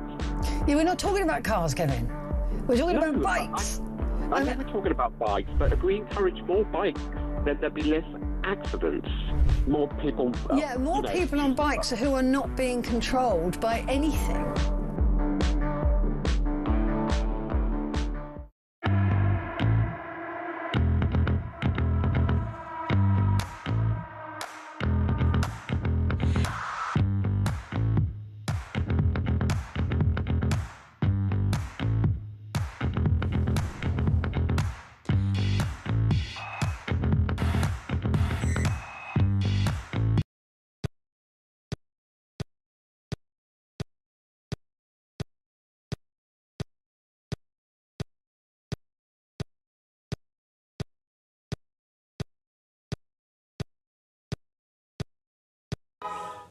Welcome back. Competition time. In case you hadn't realised, the 2026 World Cup has officially kicked off. Here at Talk, we are celebrating in style. How do you fancy getting your hands on a massive £26,000 in tax-free cash? Imagine what you could do with all that money. If you could do with a boost to your bank balance this summer, then here are the details on how to enter. For your chance to win, visit talk.tv/win or text TALK to 8338 by 6 p.m. on the 20th of July 2026. Texts cost £2.50 plus your standard network rate. Or send your name and number by post to Comp 1, PO Box 3190, Colchester CO2 8GP, to arrive by midnight on the 23rd of July 2026. 18 plus, UK residents only. So for your chance to win, text TALK to 8338 now. This is a network promotion. Full T's and C's at talk.tv/win. Well, the best of luck with that. Let's go straight over to New York now and talk to the Deputy Head of Sport at The Sun's, Dean Scoggins, and host of The Sun's excellent show, Tactics Exposed. Hi, Dean. Hello, Kev. How are you? I'm good. Well, we need to talk about England, don't we, first? Look, you do the tactics show. What have been our tactics so far? You know, hope Harry Kane scores and that the defence aren't too bad because the defence are looking terrible and I'm not sure what our tactics are. But we've got to raise our game. The Azteca against Mexico, that is going to be a hell of a challenge. And with all due respect to all the other teams we've played so far, this is the first top team that will have played, so it's going to be difficult, isn't it? Yeah, it really is. I mean, the first thing to say is that I think that tactically so far England were very good against Croatia, not so good against Ghana. But DR Congo in the knockout game there was a really tough game, and we underestimated them definitely. But I mean, for me, I've just actually the latest tactics shows now live, and we've been talking about how we think John Stones could cut back in. You've mentioned the defence there, and personally, I would move Ezri Konsa over to right back, which brings John Stones into centre back. We've had a lot of problems at right back. It means we don't have to move Declan Rice out of midfield. And against Mexico, as you say, in the Azteca, the site of the hand of God. Yeah, that's not right. a great place for England fans to remember. We don't have a good history at that stadium, do we? No, we need to, and that's what everyone's talking about here at the moment. And I know that's what the England players and coaching staff are talking about is writing a new chapter in the history. And the fans there are absolutely crazy. We've been told that they're desperately trying to find out the location of the England hotel so they can set off fireworks and make sure England don't get any sleep the night before, and car horns blaring.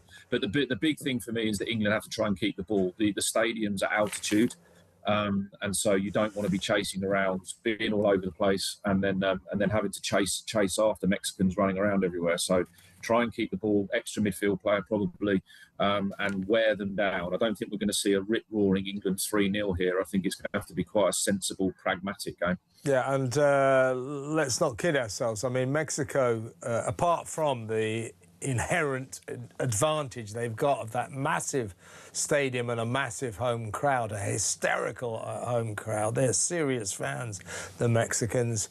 They're a good team, aren't they?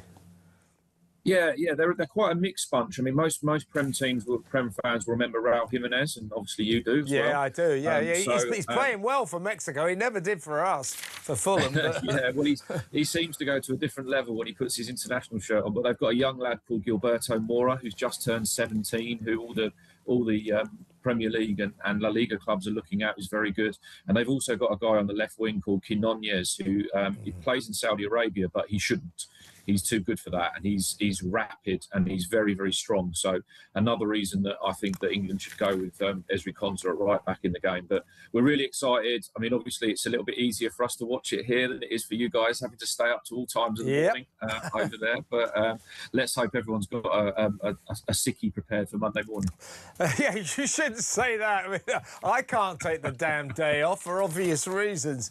But let's talk about some of the powerful opposition still in the competition. I mean, Argentina are playing Cape Verde today, 11 o'clock our time here in Britain. I think we'll give that one to Argentina, but Cape Verde, I mean, congratulations on qualifying. Amazing. But yeah, I watched Spain last night. My God, they're good. France looks spectacular. I mean, there are some damn fine teams. We've got France, obviously, probably the best team. Spain, astonishing. Argentina, always good. And Brazil, perhaps not as great as some former Brazilian teams, but you better be careful of them. They look pretty good as well. So these are the big four that we've really got to think about, aren't they? Yeah, and I'm going to the MetLife Stadium in New York on Sunday to watch Norway-Brazil, which will be one of the best games of the tournament so far. I think the Norwegians have been excellent. I was lucky enough to watch France last week live, and Mbappe was unreal. But the best player for me was Michael Olise. He was absolutely sensational. Cape Verde, Argentina are obviously big favourites today, but one of the other stars of the tournament that's come out has been the Cape Verde goalkeeper, Vozinha, who is 40 years old and has become a bit of a cult hero, not a bit of, a massive cult hero. And everyone wants to talk about him over here as much as they do about Messi. So that would be great. The absolute greatest player of all time against this, before the tournament, unknown goalkeeper this afternoon. That should be great fun as well. The greatest player of all time against the oldest player of all time. So that would be interesting. But seriously, you talked about the people of America. You know, at first, I think you and I discussed it. I certainly discussed it with Sean. They were more interested in the basketball, the New York Knicks and the other lot, than the football. But are they now getting World Cup fever, the Americans? Yeah, they are. And you're right. There was a crossover with the NBA season and with the ice hockey season over here. So it's a bit like as soon as that was finished, then they could actually focus on the World Cup. But one of the reasons that New York has been chosen as a stadium, along with a number of other venues, is because they're trying to grow the game here. And you can actually see, I mean, I was in a bar just down here from Wall Street after we'd recorded our shows to watch the USA game and to try and gauge some of the atmosphere. They watch it in a different way to us, Kev. They're not sort of totally in tune with every kick of the ball, but when it gets near the area, they go absolutely crazy. So it's a bit like that sort of NFL style when the quarterback gets the ball, kind of a basketball approach. Yeah. Now, because America, but they are really enjoying it. Good, because they get bemused by, you know, the small number of goals. They cannot understand why some of us would enjoy a 0-0. That's what they complain about. There's not enough scoring. Well, on Sunday night, there'll be plenty of scoring because I reckon it'll be about 6-0 to England. That's my story and I'm sticking to it. Dean, enjoy the match and we'll talk again very soon. That's Dean Scoggins, Deputy Head of Sport at The Sun. He's also host of Tactics Exposed, which of course you can see on the website, the Sun website. Great coverage by The Sun throughout. After the news, it's Isabel Oakeshott with all the big stories of the day. You don't want to miss that. Stay tuned.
across the UK.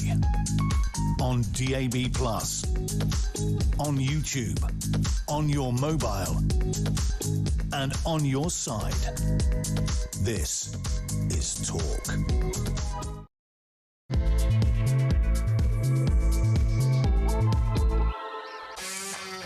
Welcome back. This is the final hour of this action-packed edition of Drive Time. In an hour's time, Peter Cardwell will take over the helm of the Good Ship Talk.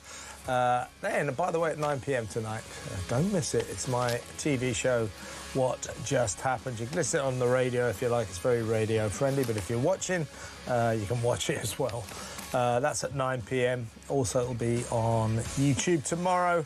From 10 a.m. anytime you like. We'll try and show you a clip from that.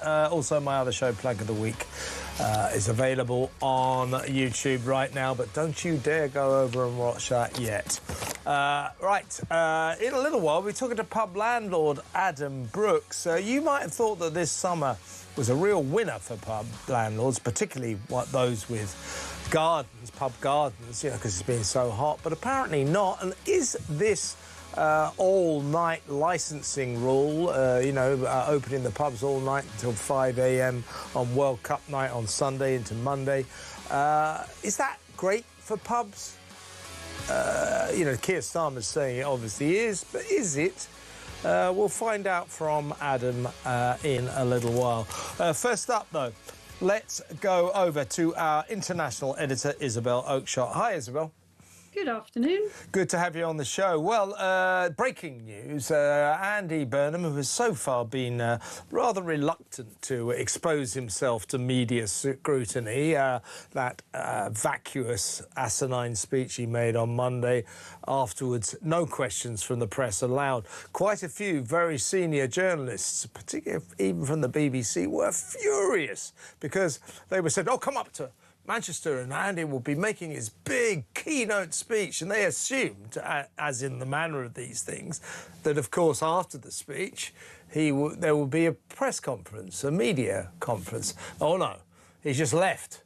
So they were furious, so he didn't allow himself any scrutiny there, hasn't really done any interviews, haven't done any interviews except one yesterday with Labour fanboy Andrew Marr on LBC, who didn't exactly put him on the rack. No questions about net zero, no questions about the migrant crisis. So he submitted himself to one very, very friendly interview. But breaking news. He has now graciously subjected himself to the rigours of Reddit, that mother's website, right. Where he's taking questions as we speak. And one of his very first questions was from concerned mum, Mrs. Kemi Badenoch, she said, "Hi, Andy. Kemi here. Whilst you're answering softball questions on Reddit, I've been in Yorkshire answering questions from the press. You're going to be Prime Minister soon, so it's time to start acting like one. Come out from hiding, face a proper press conference and submit yourself to scrutiny and some tough questions." Andy has just responded about 20 minutes ago. He responded, "Fair challenge, Kemi, but don't forget it's only 2 weeks since I faced questions from 74,000 members of the public in Makerfield, only 25,000 of whom voted, by the way. But Kemi's got a point. I've got a point. Lots of people have got a point. Is this guy going to take any questions before he ascends to the throne like a king, unburdened by that pesky business of democracy? What's going on?"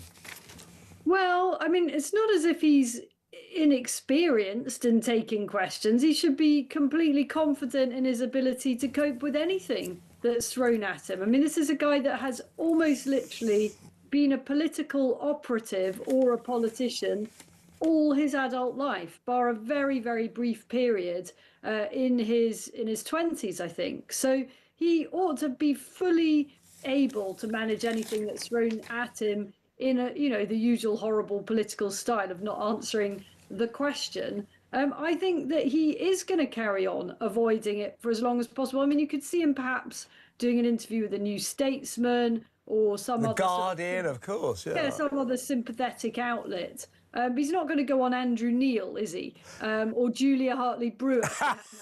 Certainly not the latter. I wouldn't recommend it if I were if I were his advisors. I wouldn't dare submit to Julia. Yeah.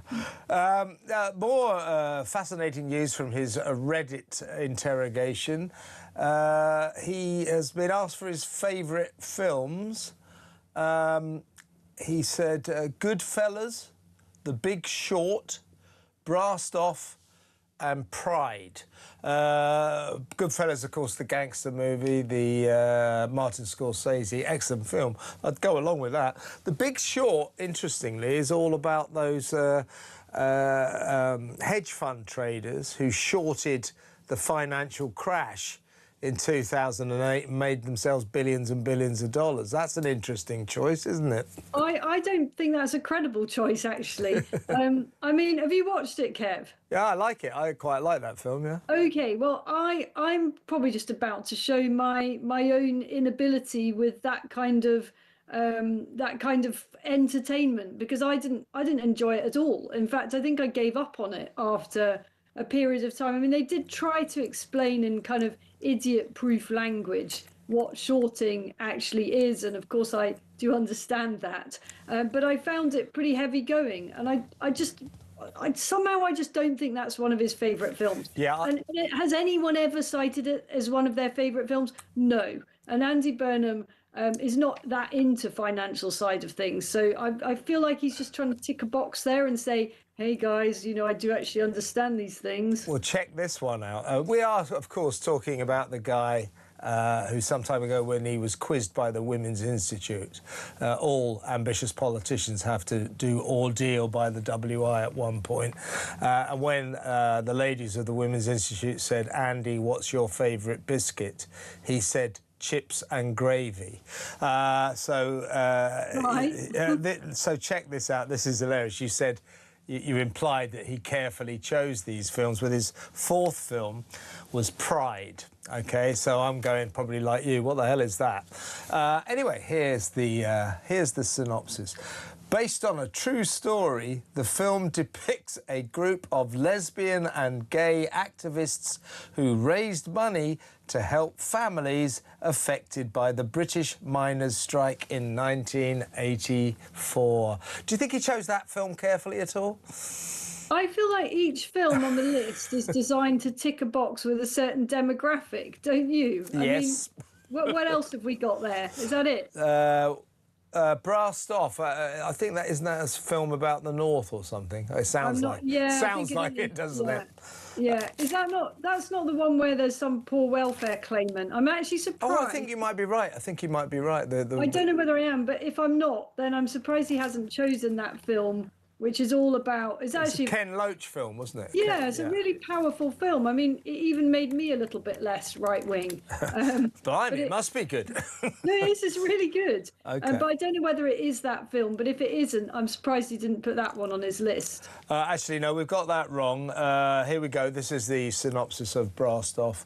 I know the film you mean, though, and it was annoyingly good. I agree. Yeah, it was annoyingly good.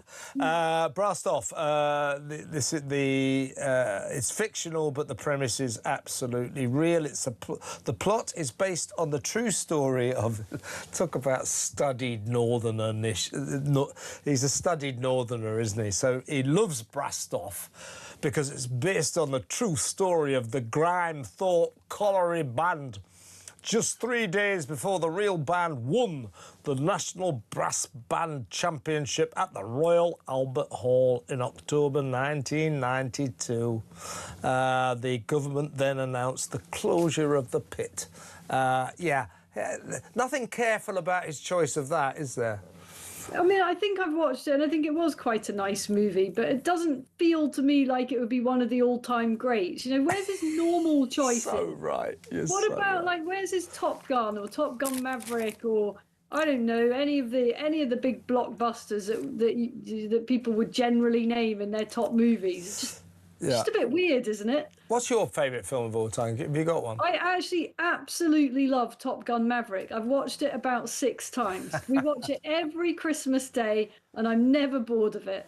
I do actually like Goodfellas a lot. I'd probably go for... I like very keen on Apocalypse Now.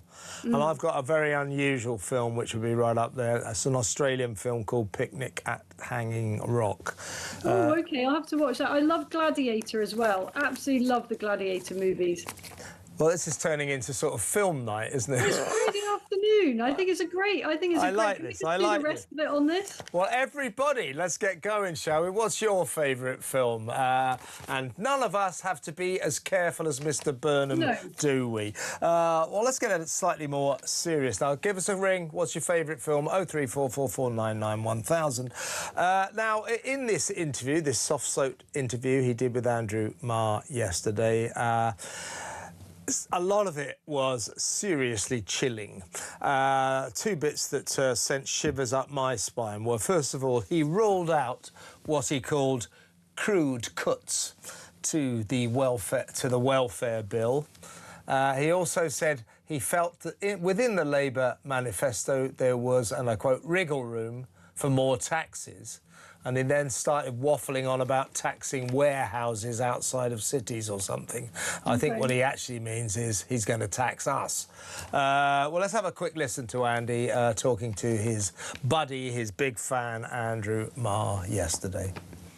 There is some room within that manifesto for movement on tax. So if you take business rates, for instance, I believe there is a case for higher business rates on warehouses and the major developments we see on the outskirts of our cities, so that we can cut business rates for pubs, and I've proposed a 20% cut, and lift some high street businesses out of business rates altogether. Overall, people can be certain of me, of one thing of me. Read some of the commentary. I am not indisciplined when it comes to the public finances. I've run Greater Manchester, the fastest growing city region in the country, for a decade, and you can't make it the fastest growing city region in the country, Andrew, without strong business confidence. I actually get frustrated at some of the narrative that people try to put around about me. My record says otherwise. Yeah, right. This is how we translate what he's saying there. No crude cuts to the welfare bill, the £350 billion a year grotesque welfare bill. In other words, no cuts at all. There is wriggle room for taxes, for changes to taxes. He's going, instead of doing what he should do, is taking money off that grotesque welfare bill to spend on sensible things like defence. He is going to tax us. He's not going to find enough money taxing warehouses. You can forget about that. He's going to hike our taxes in order to pay for things like defence. That's what the translation is, isn't it? Well, one bit of that I think's particularly interesting, even though it doesn't sound it, is that he's saying there is wriggle room within the manifesto. Now, what that tells me, it's maybe a bit of a unplanned slip on his part. That says to me this guy is not planning to do a snap election. He's basing his plans on the manifesto that Labour won on. So, in other words, the Keir Starmer manifesto. Because otherwise he didn't need to say there's wriggle room in the manifesto, because he'd be thinking to himself, well, I'm going to do a whole new manifesto because I'm going to do a snap election. So it does sound to me as if that is, where his mind is at. He's going to stick with what the manifesto says. Of course, they're not averse to breaking manifesto pledges when they want to. Or just bringing in completely new policies that weren't mentioned in the manifesto. But I think you're exactly right. And to be honest with you, I think we've all wasted a lot of oxygen discussing whether or not there'll be a snap election, because I don't think there ever would have been. Because if he had one, chances are maybe with a bit of Burnham bounce, he might just do it. But at least 100 Labour MPs would lose their seats.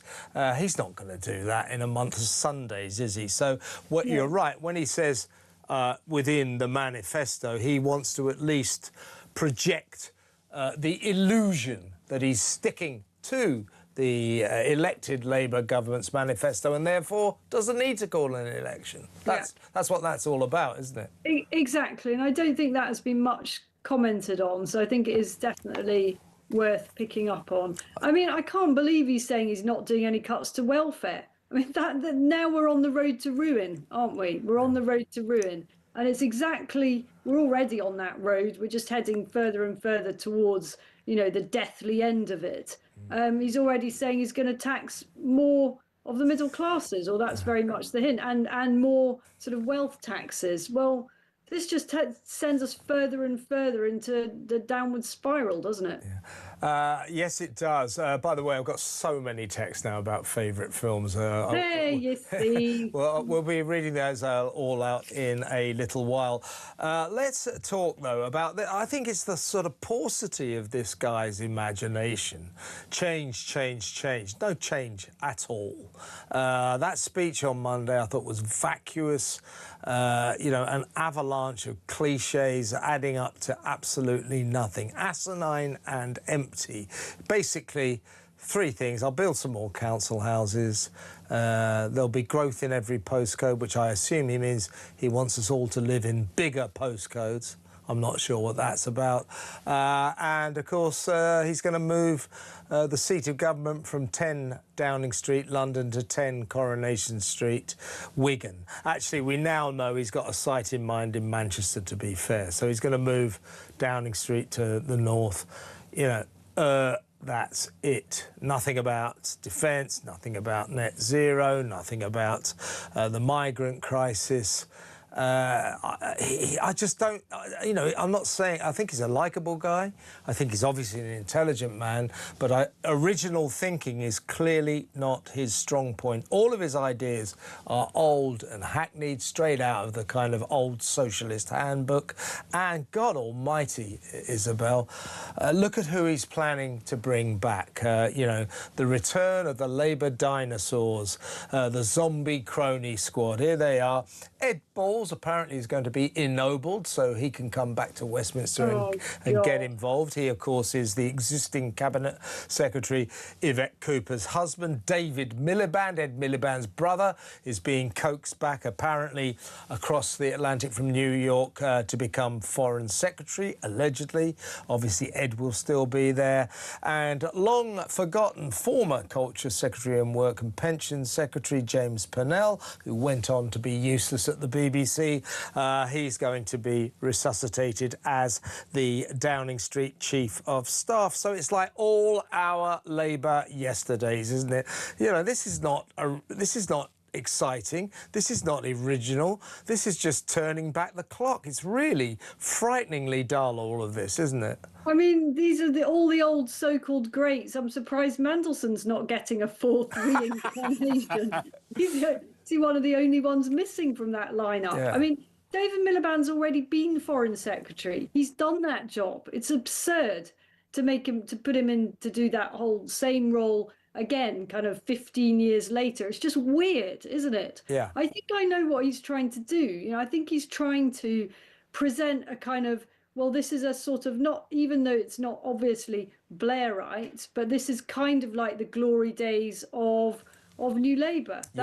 It feels like what he's trying to suggest. I think you're exactly right, and that doesn't bear thinking about. Listen, Isabel, got to go, unfortunately, but excellent to have you on the show, as always. Have a lovely weekend, and I hope we'll talk on Monday. That's the brilliant Isabel Oakeshott, our international editor. We're going to go to break now. When we come back, I'll be talking to my friend, broadcaster, writer and pub landlord, Adam Brooks. We'll get the skinny on exactly what landlords think about this all-night licensing on... I mean, I keep saying Sunday, but I suppose technically it's Monday, isn't it?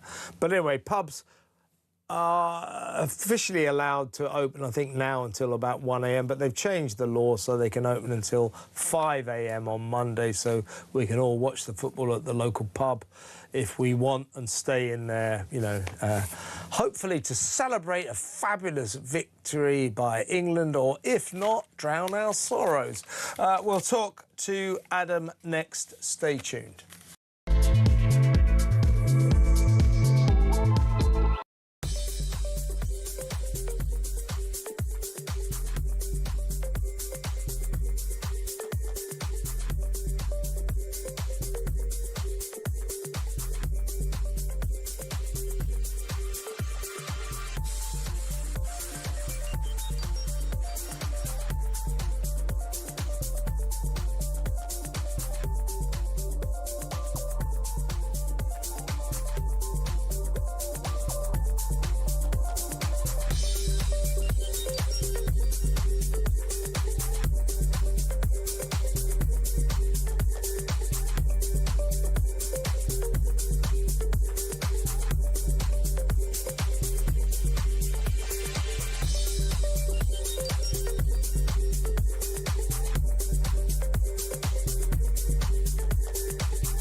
morning to you. This is Talk the Home of Common Sense with me, Julia Hartley-Brewer. Just breaking news in the last couple of moments. Extraordinary news. Not just that the police have arrived at the Sandringham estate where Prince Andrew, as was now Andrew Mountbatten Windsor, is currently living since being thrown out of the Windsor estate. The police have arrested Andrew Mountbatten Windsor. It's an extraordinary revelation. And certainly what's been contained in the Epstein files was released in the last few weeks. It's his 66th birthday today.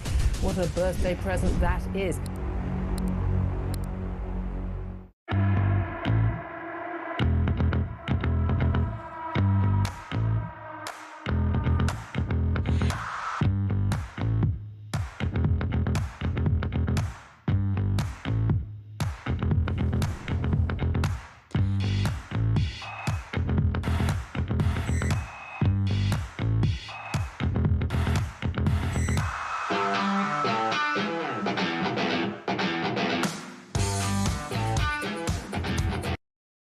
Across the UK, on DAB+, on YouTube, on your mobile, and on your side. This is Talk. Welcome back. Alistair Hilton, the photographer who we spoke about earlier in the show, the guy who was yanked out of the pub by two coppers, to be told he hadn't broken any laws, but he better be a bit careful because he might have been a bit nasty about a Green councillor, you know, warned about his behaviour. He'll join us in just a little while. We'll get his story. That is overbearing policing. That is pretty sinister, if you ask me. But we'll talk to Alistair in just a little while. But first, let's go over to my friend, a broadcaster and writer, pub landlord, a magnificent guest on Plug of the Week this week, by the way, Adam Brooks. Welcome, Adam. How you doing, Kev? You good? Yeah, very good. Now, I want to get the inside story on this pubs being able to open on Sunday night, Monday morning, to go all the way through to 5 a.m. Keir Starmer, our dear leader, is hailing this as brilliant for you guys, brilliant for everyone, so great for pubs, great for the people as well. Yeah, I mean, it seems okay to me, but is it that great for pub landlords to be able to open? How many people do you think will actually be in the boozer at 4 a.m., for example? Right, I don't know. I've sold all my tables, by the way, for the game, so I'm expecting to be quite busy. That's good. Lucky enough, I've done it all to regulars and people that I know, and then I'm going to stand on the door with a doorman, and we're going to be very picky who we let in. Because look, if you're going to be drinking all the way to sort of 3, 4 in the morning, some of the nicest people in society can turn into the most horriblest, you know, with a bit of booze in them. So I urge landlords to be very vigilant with who they let in. And look, I'm pleading as well to people that are going to their local pub, behave yourselves, because you're going to end up losing your job, getting yourself arrested or doing something silly. You know, please don't spoil the night for everyone else, because that is the risk. And I can understand why the police are a little bit shocked at what Keir Starmer's done. He should have done this 2 weeks ago, Kev. Yeah. I've put in, I knew all the options of all the games. If we won the group, if we came second, what dates could be a late kick-off? And I put in for temporary event notices. They cost £25. Yeah. And they're very rarely turned down. If your pub's of good standing and you're not a really bad trouble pub, they don't turn them down. So I got all mine. I've spent about 100 odd quid on these temporary event notices across the board, just in case we got through. That's what most pubs and bars that know what they're doing and are showing the football would have done. Now, there's going to be a few pubs that now decide they're going to show it that weren't going to show it, but that's not going to be that many. So they haven't really helped us. They're trying to get the headlines. They're trying to make themselves sound like they are the government of the pubs. But let's remember, they've killed us with their budgets. The last 2 budgets, they've added £30,000 a year to my expenses. They're no friends of pubs. They're doing it for headlines. They're doing it to try and win votes. And people don't understand. Most pubs that are showing this game on Monday morning or Sunday night, however you want to say it, had the licences in place anyway. The only good thing I will say is that they've done it till 5. I think I got my licence till about 4 or half 4. Now, till 5, that allows people to leave premises a little bit more slower and controlled. So you're not hopefully going to see a load of people spilling out onto residential streets maybe at like 3:30 altogether. That's a problem. I've got a load of neighbours and I'm going to be putting a letter through their doors tomorrow just to tell them, look, I'm opening. We're going to do our best to keep all the noise down. I've got security. Please bear with us. And I would think that many of them are going to be... Most people will understand that, Adam, won't they? Yeah. And I think, I'm sure that your excellent local regulars will, behave themselves. But I mean, the police are sort of rather shocked. They're not at all keen on this. But well, God, how many? It is a special occasion. But I just think it must have been really galling for people like you to hear Keir Starmer acting as if he was the pub landlord's friend. Look, we've done this for the pubs. This comes on the back of 2 years of basically an all-out assault on pubs by this socialist government. I don't think like pubs. They don't like the idea of people enjoying themselves, and they've certainly attacked you and made it very difficult, haven't they? Yeah, well, I've got a sign on the front of my pub, which is the 3 Colts in Bucker Still, by the way. I've got a sign in the window that says, no Labour MPs. And that's many publicans up and down the country. I'm in WhatsApp chats with dozens and dozens of publicans.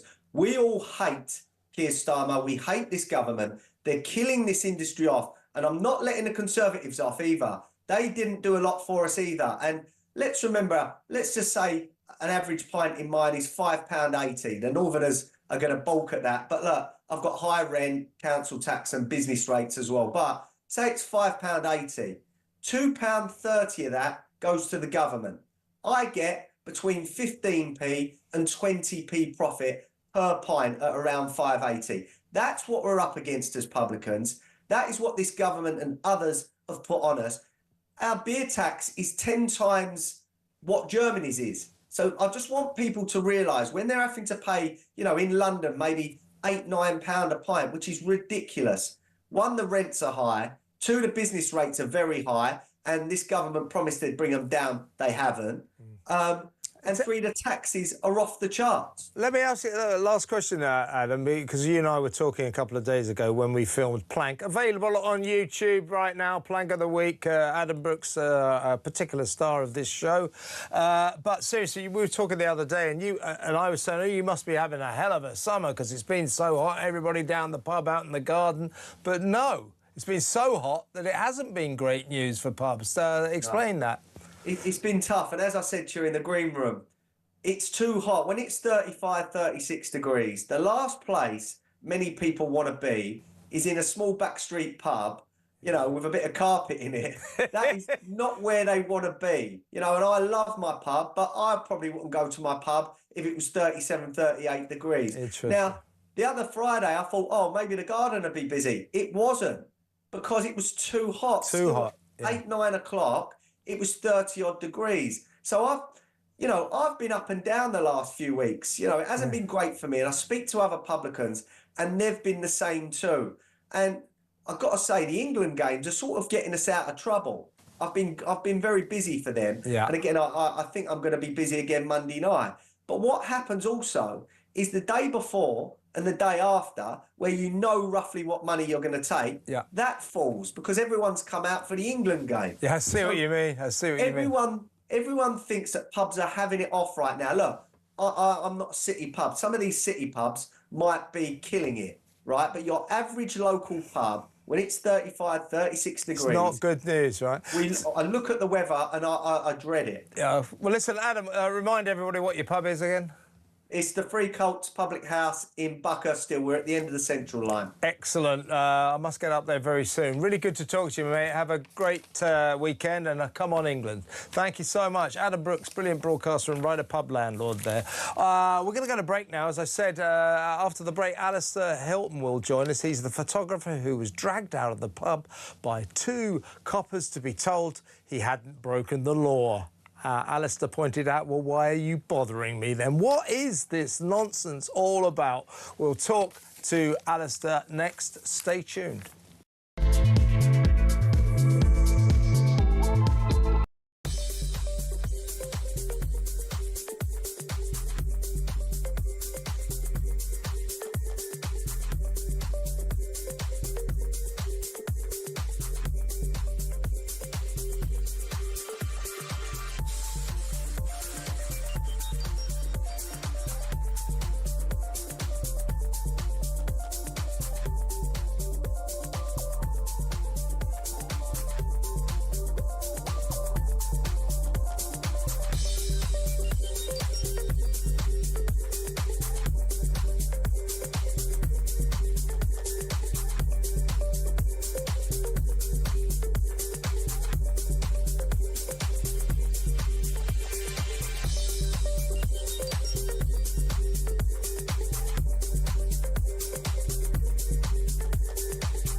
across the UK.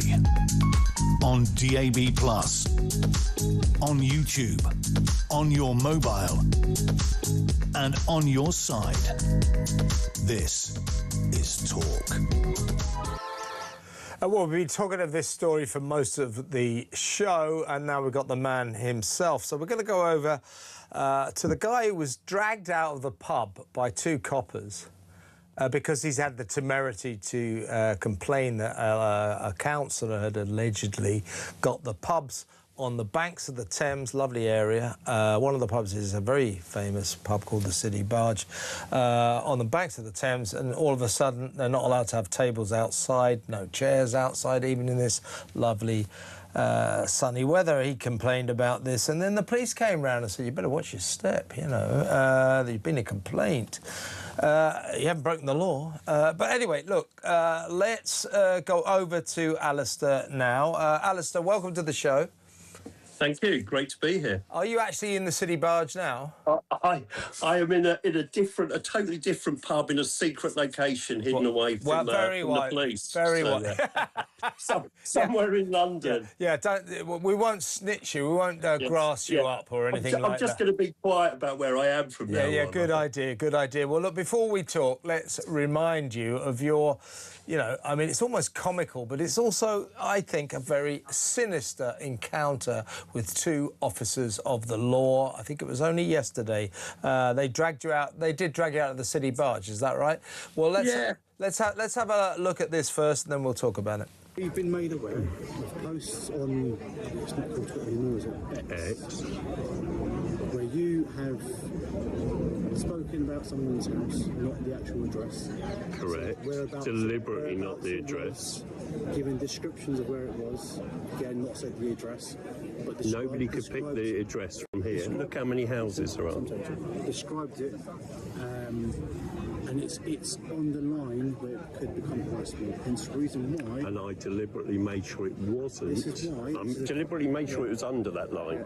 Deliberately. Alistair, I appreciate that. Because I know. Oh, good. So you've looked at it and it's under the line. This is why this is a conversation. So this is what's interesting. When there is a crime, like my daughter having a window smashed in while she's asleep 3 feet away, 2 feet away, nothing. When there's a thing that you've looked at and you've said it's under the line, i.e. not criminal. It's near the line. I don't care if it's near, under, a little bit. So the point is, it's not over the line, so it's not a crime. So it's not a crime. We're going back to the fact of... So two people have turned up for something that isn't a crime, whereas no people turned up... I don't understand why we keep going... All right, a copper. 1 million coppers, two coppers. We're dispatched in twos. No. Right. A copper of any description has turned up... I don't run in circles, and I don't want this to become a conversation that has no end. I'm simply here saying... It shouldn't have had a beginning. Just be mindful. It shouldn't have had a beginning. Or not, it's up to you. I'm going to leave before this goes to anything else, all right? Well, Alistair, you're getting famous. That's had about 4.5 million views, and I think that's because people have, like yourself, are furious about that. They dragged you out of the pub to tell you hadn't broken the law, but absolutely. Some councillor had complained that you were somehow harassing him. Tell us what your story is. It was completely ridiculous. You know, I get taken out of the pub and discussing, and deliberately two came to a packed pub. So a packed pub, so of course everybody looks at it and thinks, oh, what's he done wrong? Yeah. We go outside and it's a packed outside. Oh, what's he done wrong? You know, so of course everybody wonders, two coppers talking to me. And the point was that they'd already looked at the videos, looked at my posts, looked at my photos, and already decided he hasn't broken the law. So why on earth, apart from intimidation or bullying or whatever, why would you come out when you know it's not a crime? He says on there, oh, it's just under. It's under. It's not a crime. Simple as that. And yet there they are, discussing it. As I said on that video, I've had times to call the police, nobody's interested. Nothing comes out. And I think the general public are getting sick and tired of seeing, I've seen these sort of videos. Amazingly, I've now done the video myself, if you like, but I've seen these videos where you think, why are they there? They didn't come out for my burglary. They didn't come out for this. They didn't come out for that. And yet here they are saying, you haven't committed a crime, but we're here to have a chat with you. Indeed. Now, let me read out the statement from the Met Police. On Thursday, the 2nd of July at 17:01 hours, officers received a report from an elected official of malicious communications, harassment and public order concerns. We know this was this guy, Rick Rowe, a Green councillor at Hounslow, who does live locally. He said the claims made are defamatory and completely false. I mean, what do you say to the fact that what he's saying, that what you're saying about what he's been up to is not true? And what I mean by that is you say that he's responsible for these pubs obviously, being... yeah. Obviously, I'm going to say that what I said is true. You know, and I stand by anything that I've said on my tweets, my X, whatever you want to call it. I stand by all those things that I've said and all the things that I've talked about. So, in my opinion, what I've said was true. And again, the police have had a report, fine. They've come down, they've been at his house before coming to the pub. They've been at his house, had a chat with him, and then it's turned out they've looked at everything, gone, no, there isn't a crime, but we're going to go and have a word with Alistair. So why? Why have a word when they've already decided it wasn't a crime? Exactly right. Now, given that, I mean, they embarrassed you, these coppers, didn't they? They walked into a pub in full uniform, hauled you out, so everybody's thinking, I wonder what crime he's committed. You know, the possibilities are endless, aren't they? You haven't committed any crime at all. Are you considering legal action against the police for this? I have been in talks with solicitors, so certainly what I don't want, somebody asked me, what do you want? And I said, I tell you what, I don't know what I do want. I tell you what I don't want. I don't want to go into pubs and have police officers come in, pull me out and tell me, you haven't committed a crime, but we're going to embarrass and shame you and cause you right hassle.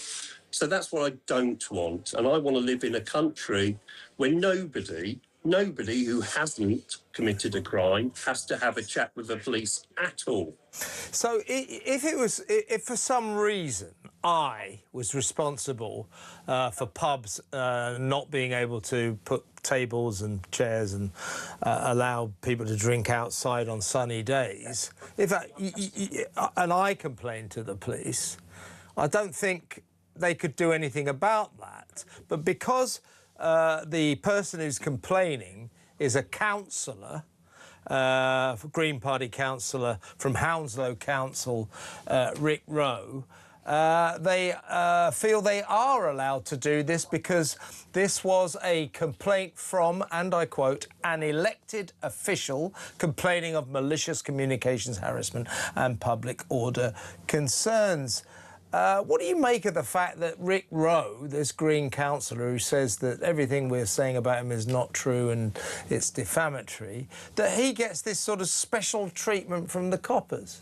Why, again, I think the public in general, I can't speak for everybody, obviously, but I think the people I hear from are sick and tired of what they perceive as a two-tier system, whatever that two-tier is. The rule should apply to everybody. If I complain about it, it should be the same law as this. Rick complained about it, you complained about it, anybody complained about it. It should be the same law. It shouldn't be, well, he's a councillor, therefore we're going to actually turn up to this, you know, non-crime. Whereas if you complain about it, you're not a councillor, well, can't be bothered, you know. There should be one law for everybody. Totally right. I mean, I think there might be 4.5 million people out there who are willing you on, cheering you on to sue the police. They can't do this. You know, if you'd committed a crime or you were suspected of a crime, then, you know, that's fair enough. But they can't come into a pub and say, come with me, you haven't committed a crime. That's not right, and it shouldn't be happening in Britain, should it?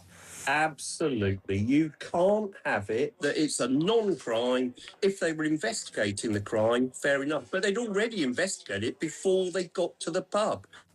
Because his whole point was, this copper, you can hear it in the video, he said, you're under the line. So I'm under the line. What are we doing here? What am I doing here? What are we doing here? Yeah. The only thing we're doing here is, you've been to Rick Rowe, you've been to the council, you've been round his house, had a nice chat, and gone, right, we'll go and have a word. What we don't want, Alistair, in conclusion, we do not want coppers doing anything that is to do with anything except breaking the law. If you haven't broken the law, it is not the police's business. It's as simple as that. Well, listen, Alistair, thank you so much for coming on, and let's keep in touch about this, shall we? Wonderful, thank you. Good to talk to you. That's Alistair Hilton, Chiswick resident and photographer, who was hauled out of a pub by two coppers in full uniform, all the people looking at him, and he hadn't even broken the law. What's that about? 03444991000. We better go to break. When we come back, I'll read out some of your favourite films, and we'll try and take some phone calls. So lots still to come. Stay where you are.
Good morning to you. This is Talk the Home of Common Sense with me, Julia Hartley-Burgess. Breaking news in the last couple of moments. Extraordinary news.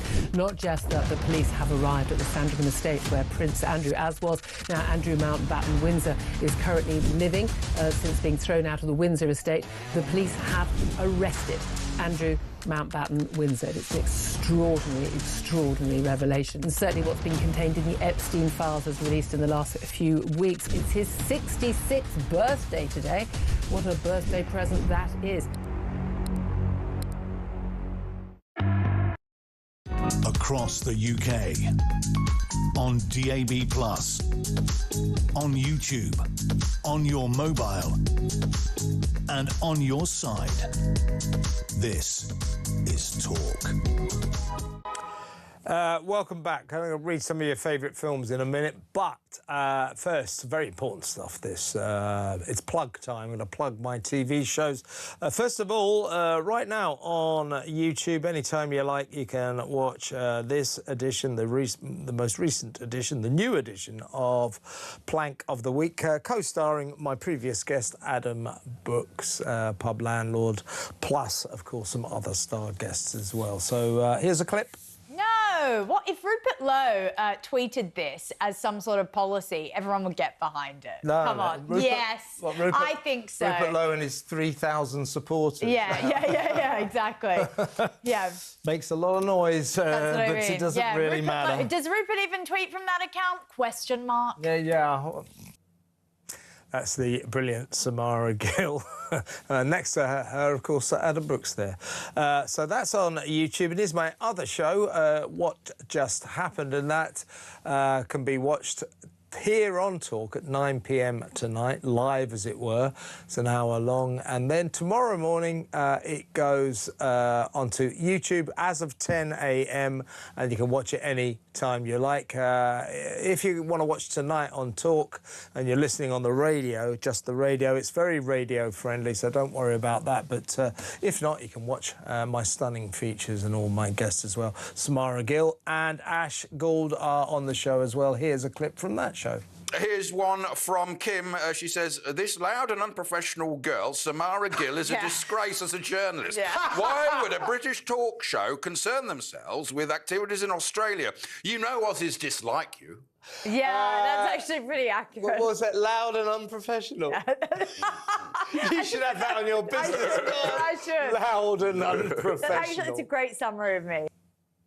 Yeah, that's Samara and Ash there, and Samara was described by one of our viewers as loud and unprofessional. She's not that loud. No, she's neither loud nor... Well, she's a bit loud, actually, but she's not unprofessional. Right, let's go back to the show. I promised you a few favourite films. This is John. John says... John McClane, actually, what the hell. He says he loves High Plains Drifter. That's Clint Eastwood Western. I like that as well. Very good film. He likes also Die Hard. That's the Bruce Willis film. Kevin in Wales, in South Wales. Rambo First Blood. That is a good film. Sylvester Stallone before the main Rambo movies started. Con Air. I think it's a Mel Gibson film, is it? And also Pride as well. This is Lisa in Birmingham, The Great Escape, with Steve McQueen. She says, oh, yes. Steve Chandler says, greatest film ever, Jaws, will never be bettered. The less said about the last two sequels, the better. And Amanda says, Christmas Vacation.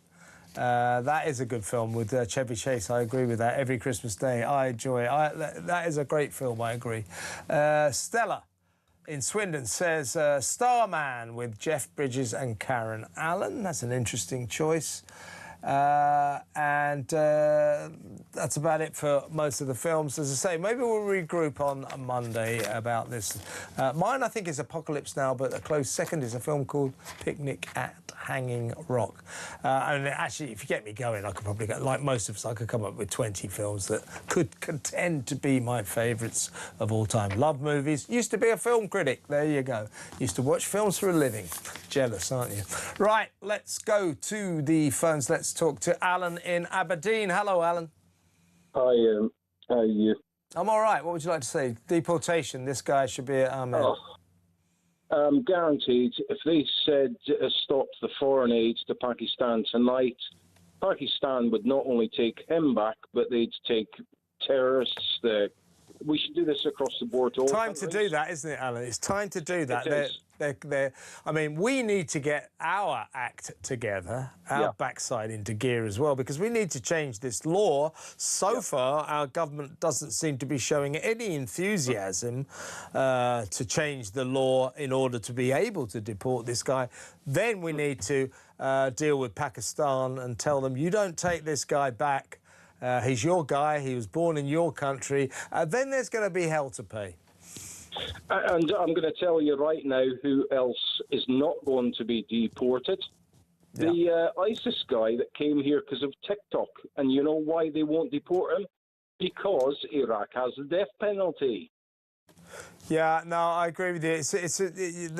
We've got to start strong-arming Pakistan because it's not playing the game here. He is theirs. This guy, Shamir Ahmed, is theirs, and he mustn't be in this country. He is a clear and present danger to British children. Totally agree with you, Alan. Thank you. Excellent call. Alan in Aberdeen there. Let's go to Steve in Essex. Hello, Steve. What would you like to say? Hello, Kev. Yeah, we have fun before. Great show. Thank you.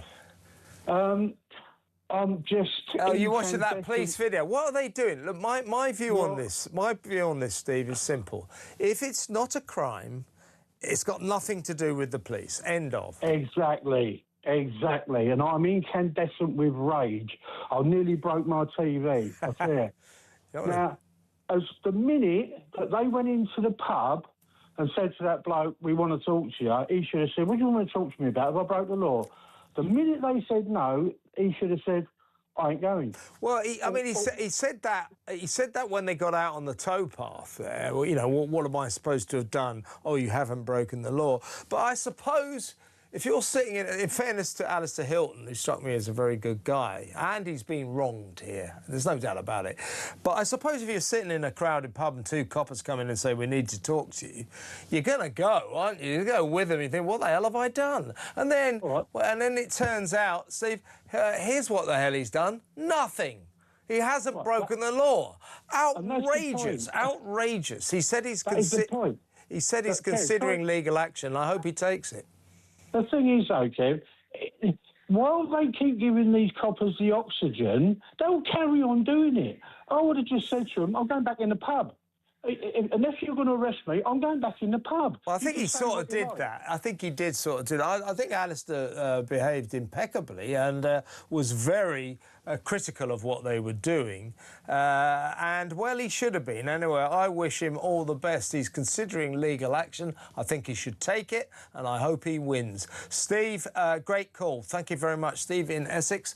We're getting short of time now. Peter Cardwell will be in a little while to tell you what he's got lined up from 7 until 9. But first, let's talk to Bill in Bolton. Hello, Bill. You want to talk about Lisa Nandy? Yeah, hello, Kevin. Yeah, this statement by Lisa Nandy, the DCMS, that they're going to... Well, I'm not sure whether they're going to take the departments off Twitter. Yes, she's taking herself and her whole department. And her whole department. That bit. Well, does that mean that individual employees of the DCMS are going to be persuaded not to be on Twitter as well? I can see that as the next step. Well, I think that may be, an unwritten part of all of this. But I think more worryingly is, are we building up to... This government doesn't like Twitter, or X as it's now. It doesn't like X because it's full of people who criticise this government, criticise Labour and hold opinions that people like Lisa Nandy just don't like. I wonder if they're building up to ban X altogether. Yeah, it's called the thin end of the wedge, isn't it? Yeah, it is. That's exactly what it is. You know, when you consider Lord Hermer's taken his department as well. Yeah. Lord, we use the term you're not loosely. going to be able to get a job in either of those departments, or indeed any government department if you're on Twitter. Well, the only good thing, the only solace to take from this bill is pretty soon Richard Hermer won't have a job in his own department either, because he's going to get the hijack, I'll tell you. At least I hope he will. He's useless. He's a cretin. Bill, great to talk to you. Thank you. Excellent call. Bill in Bolton there. Peter Cardwell's in the studio. What do you got coming up? Well, it's really interesting you in mentioned... the 2-hour show. In the 2-hour show, in my Kevin O'Sullivan sandwich. Yeah. It's interesting you mentioned Lisa Nandy, of course, because as Culture Secretary, her job is to regulate this stuff. I mean, it's the point... It's essentially like the health secretary saying, "I'm not using the NHS anymore because the queues are too long. You know, I can't get my knee replacement, so I'm not going to use it anymore." It is absolutely absurd. We're talking about the row that you were talking about. We've got Toby Young from the Free Speech Union. Very good interview with Alistair, by the way, on those on that ludicrous intervention by the police. They shouldn't have been anywhere near him. The police have got to be told if it's not a crime. Yes. Just drop it. It's nothing to do with you were close to the line. Well, you know, I drove at 29 miles an hour. You've got to get the police coming around saying, well, you're nearly at 30 there. You know, it's absolutely... Another 2 miles.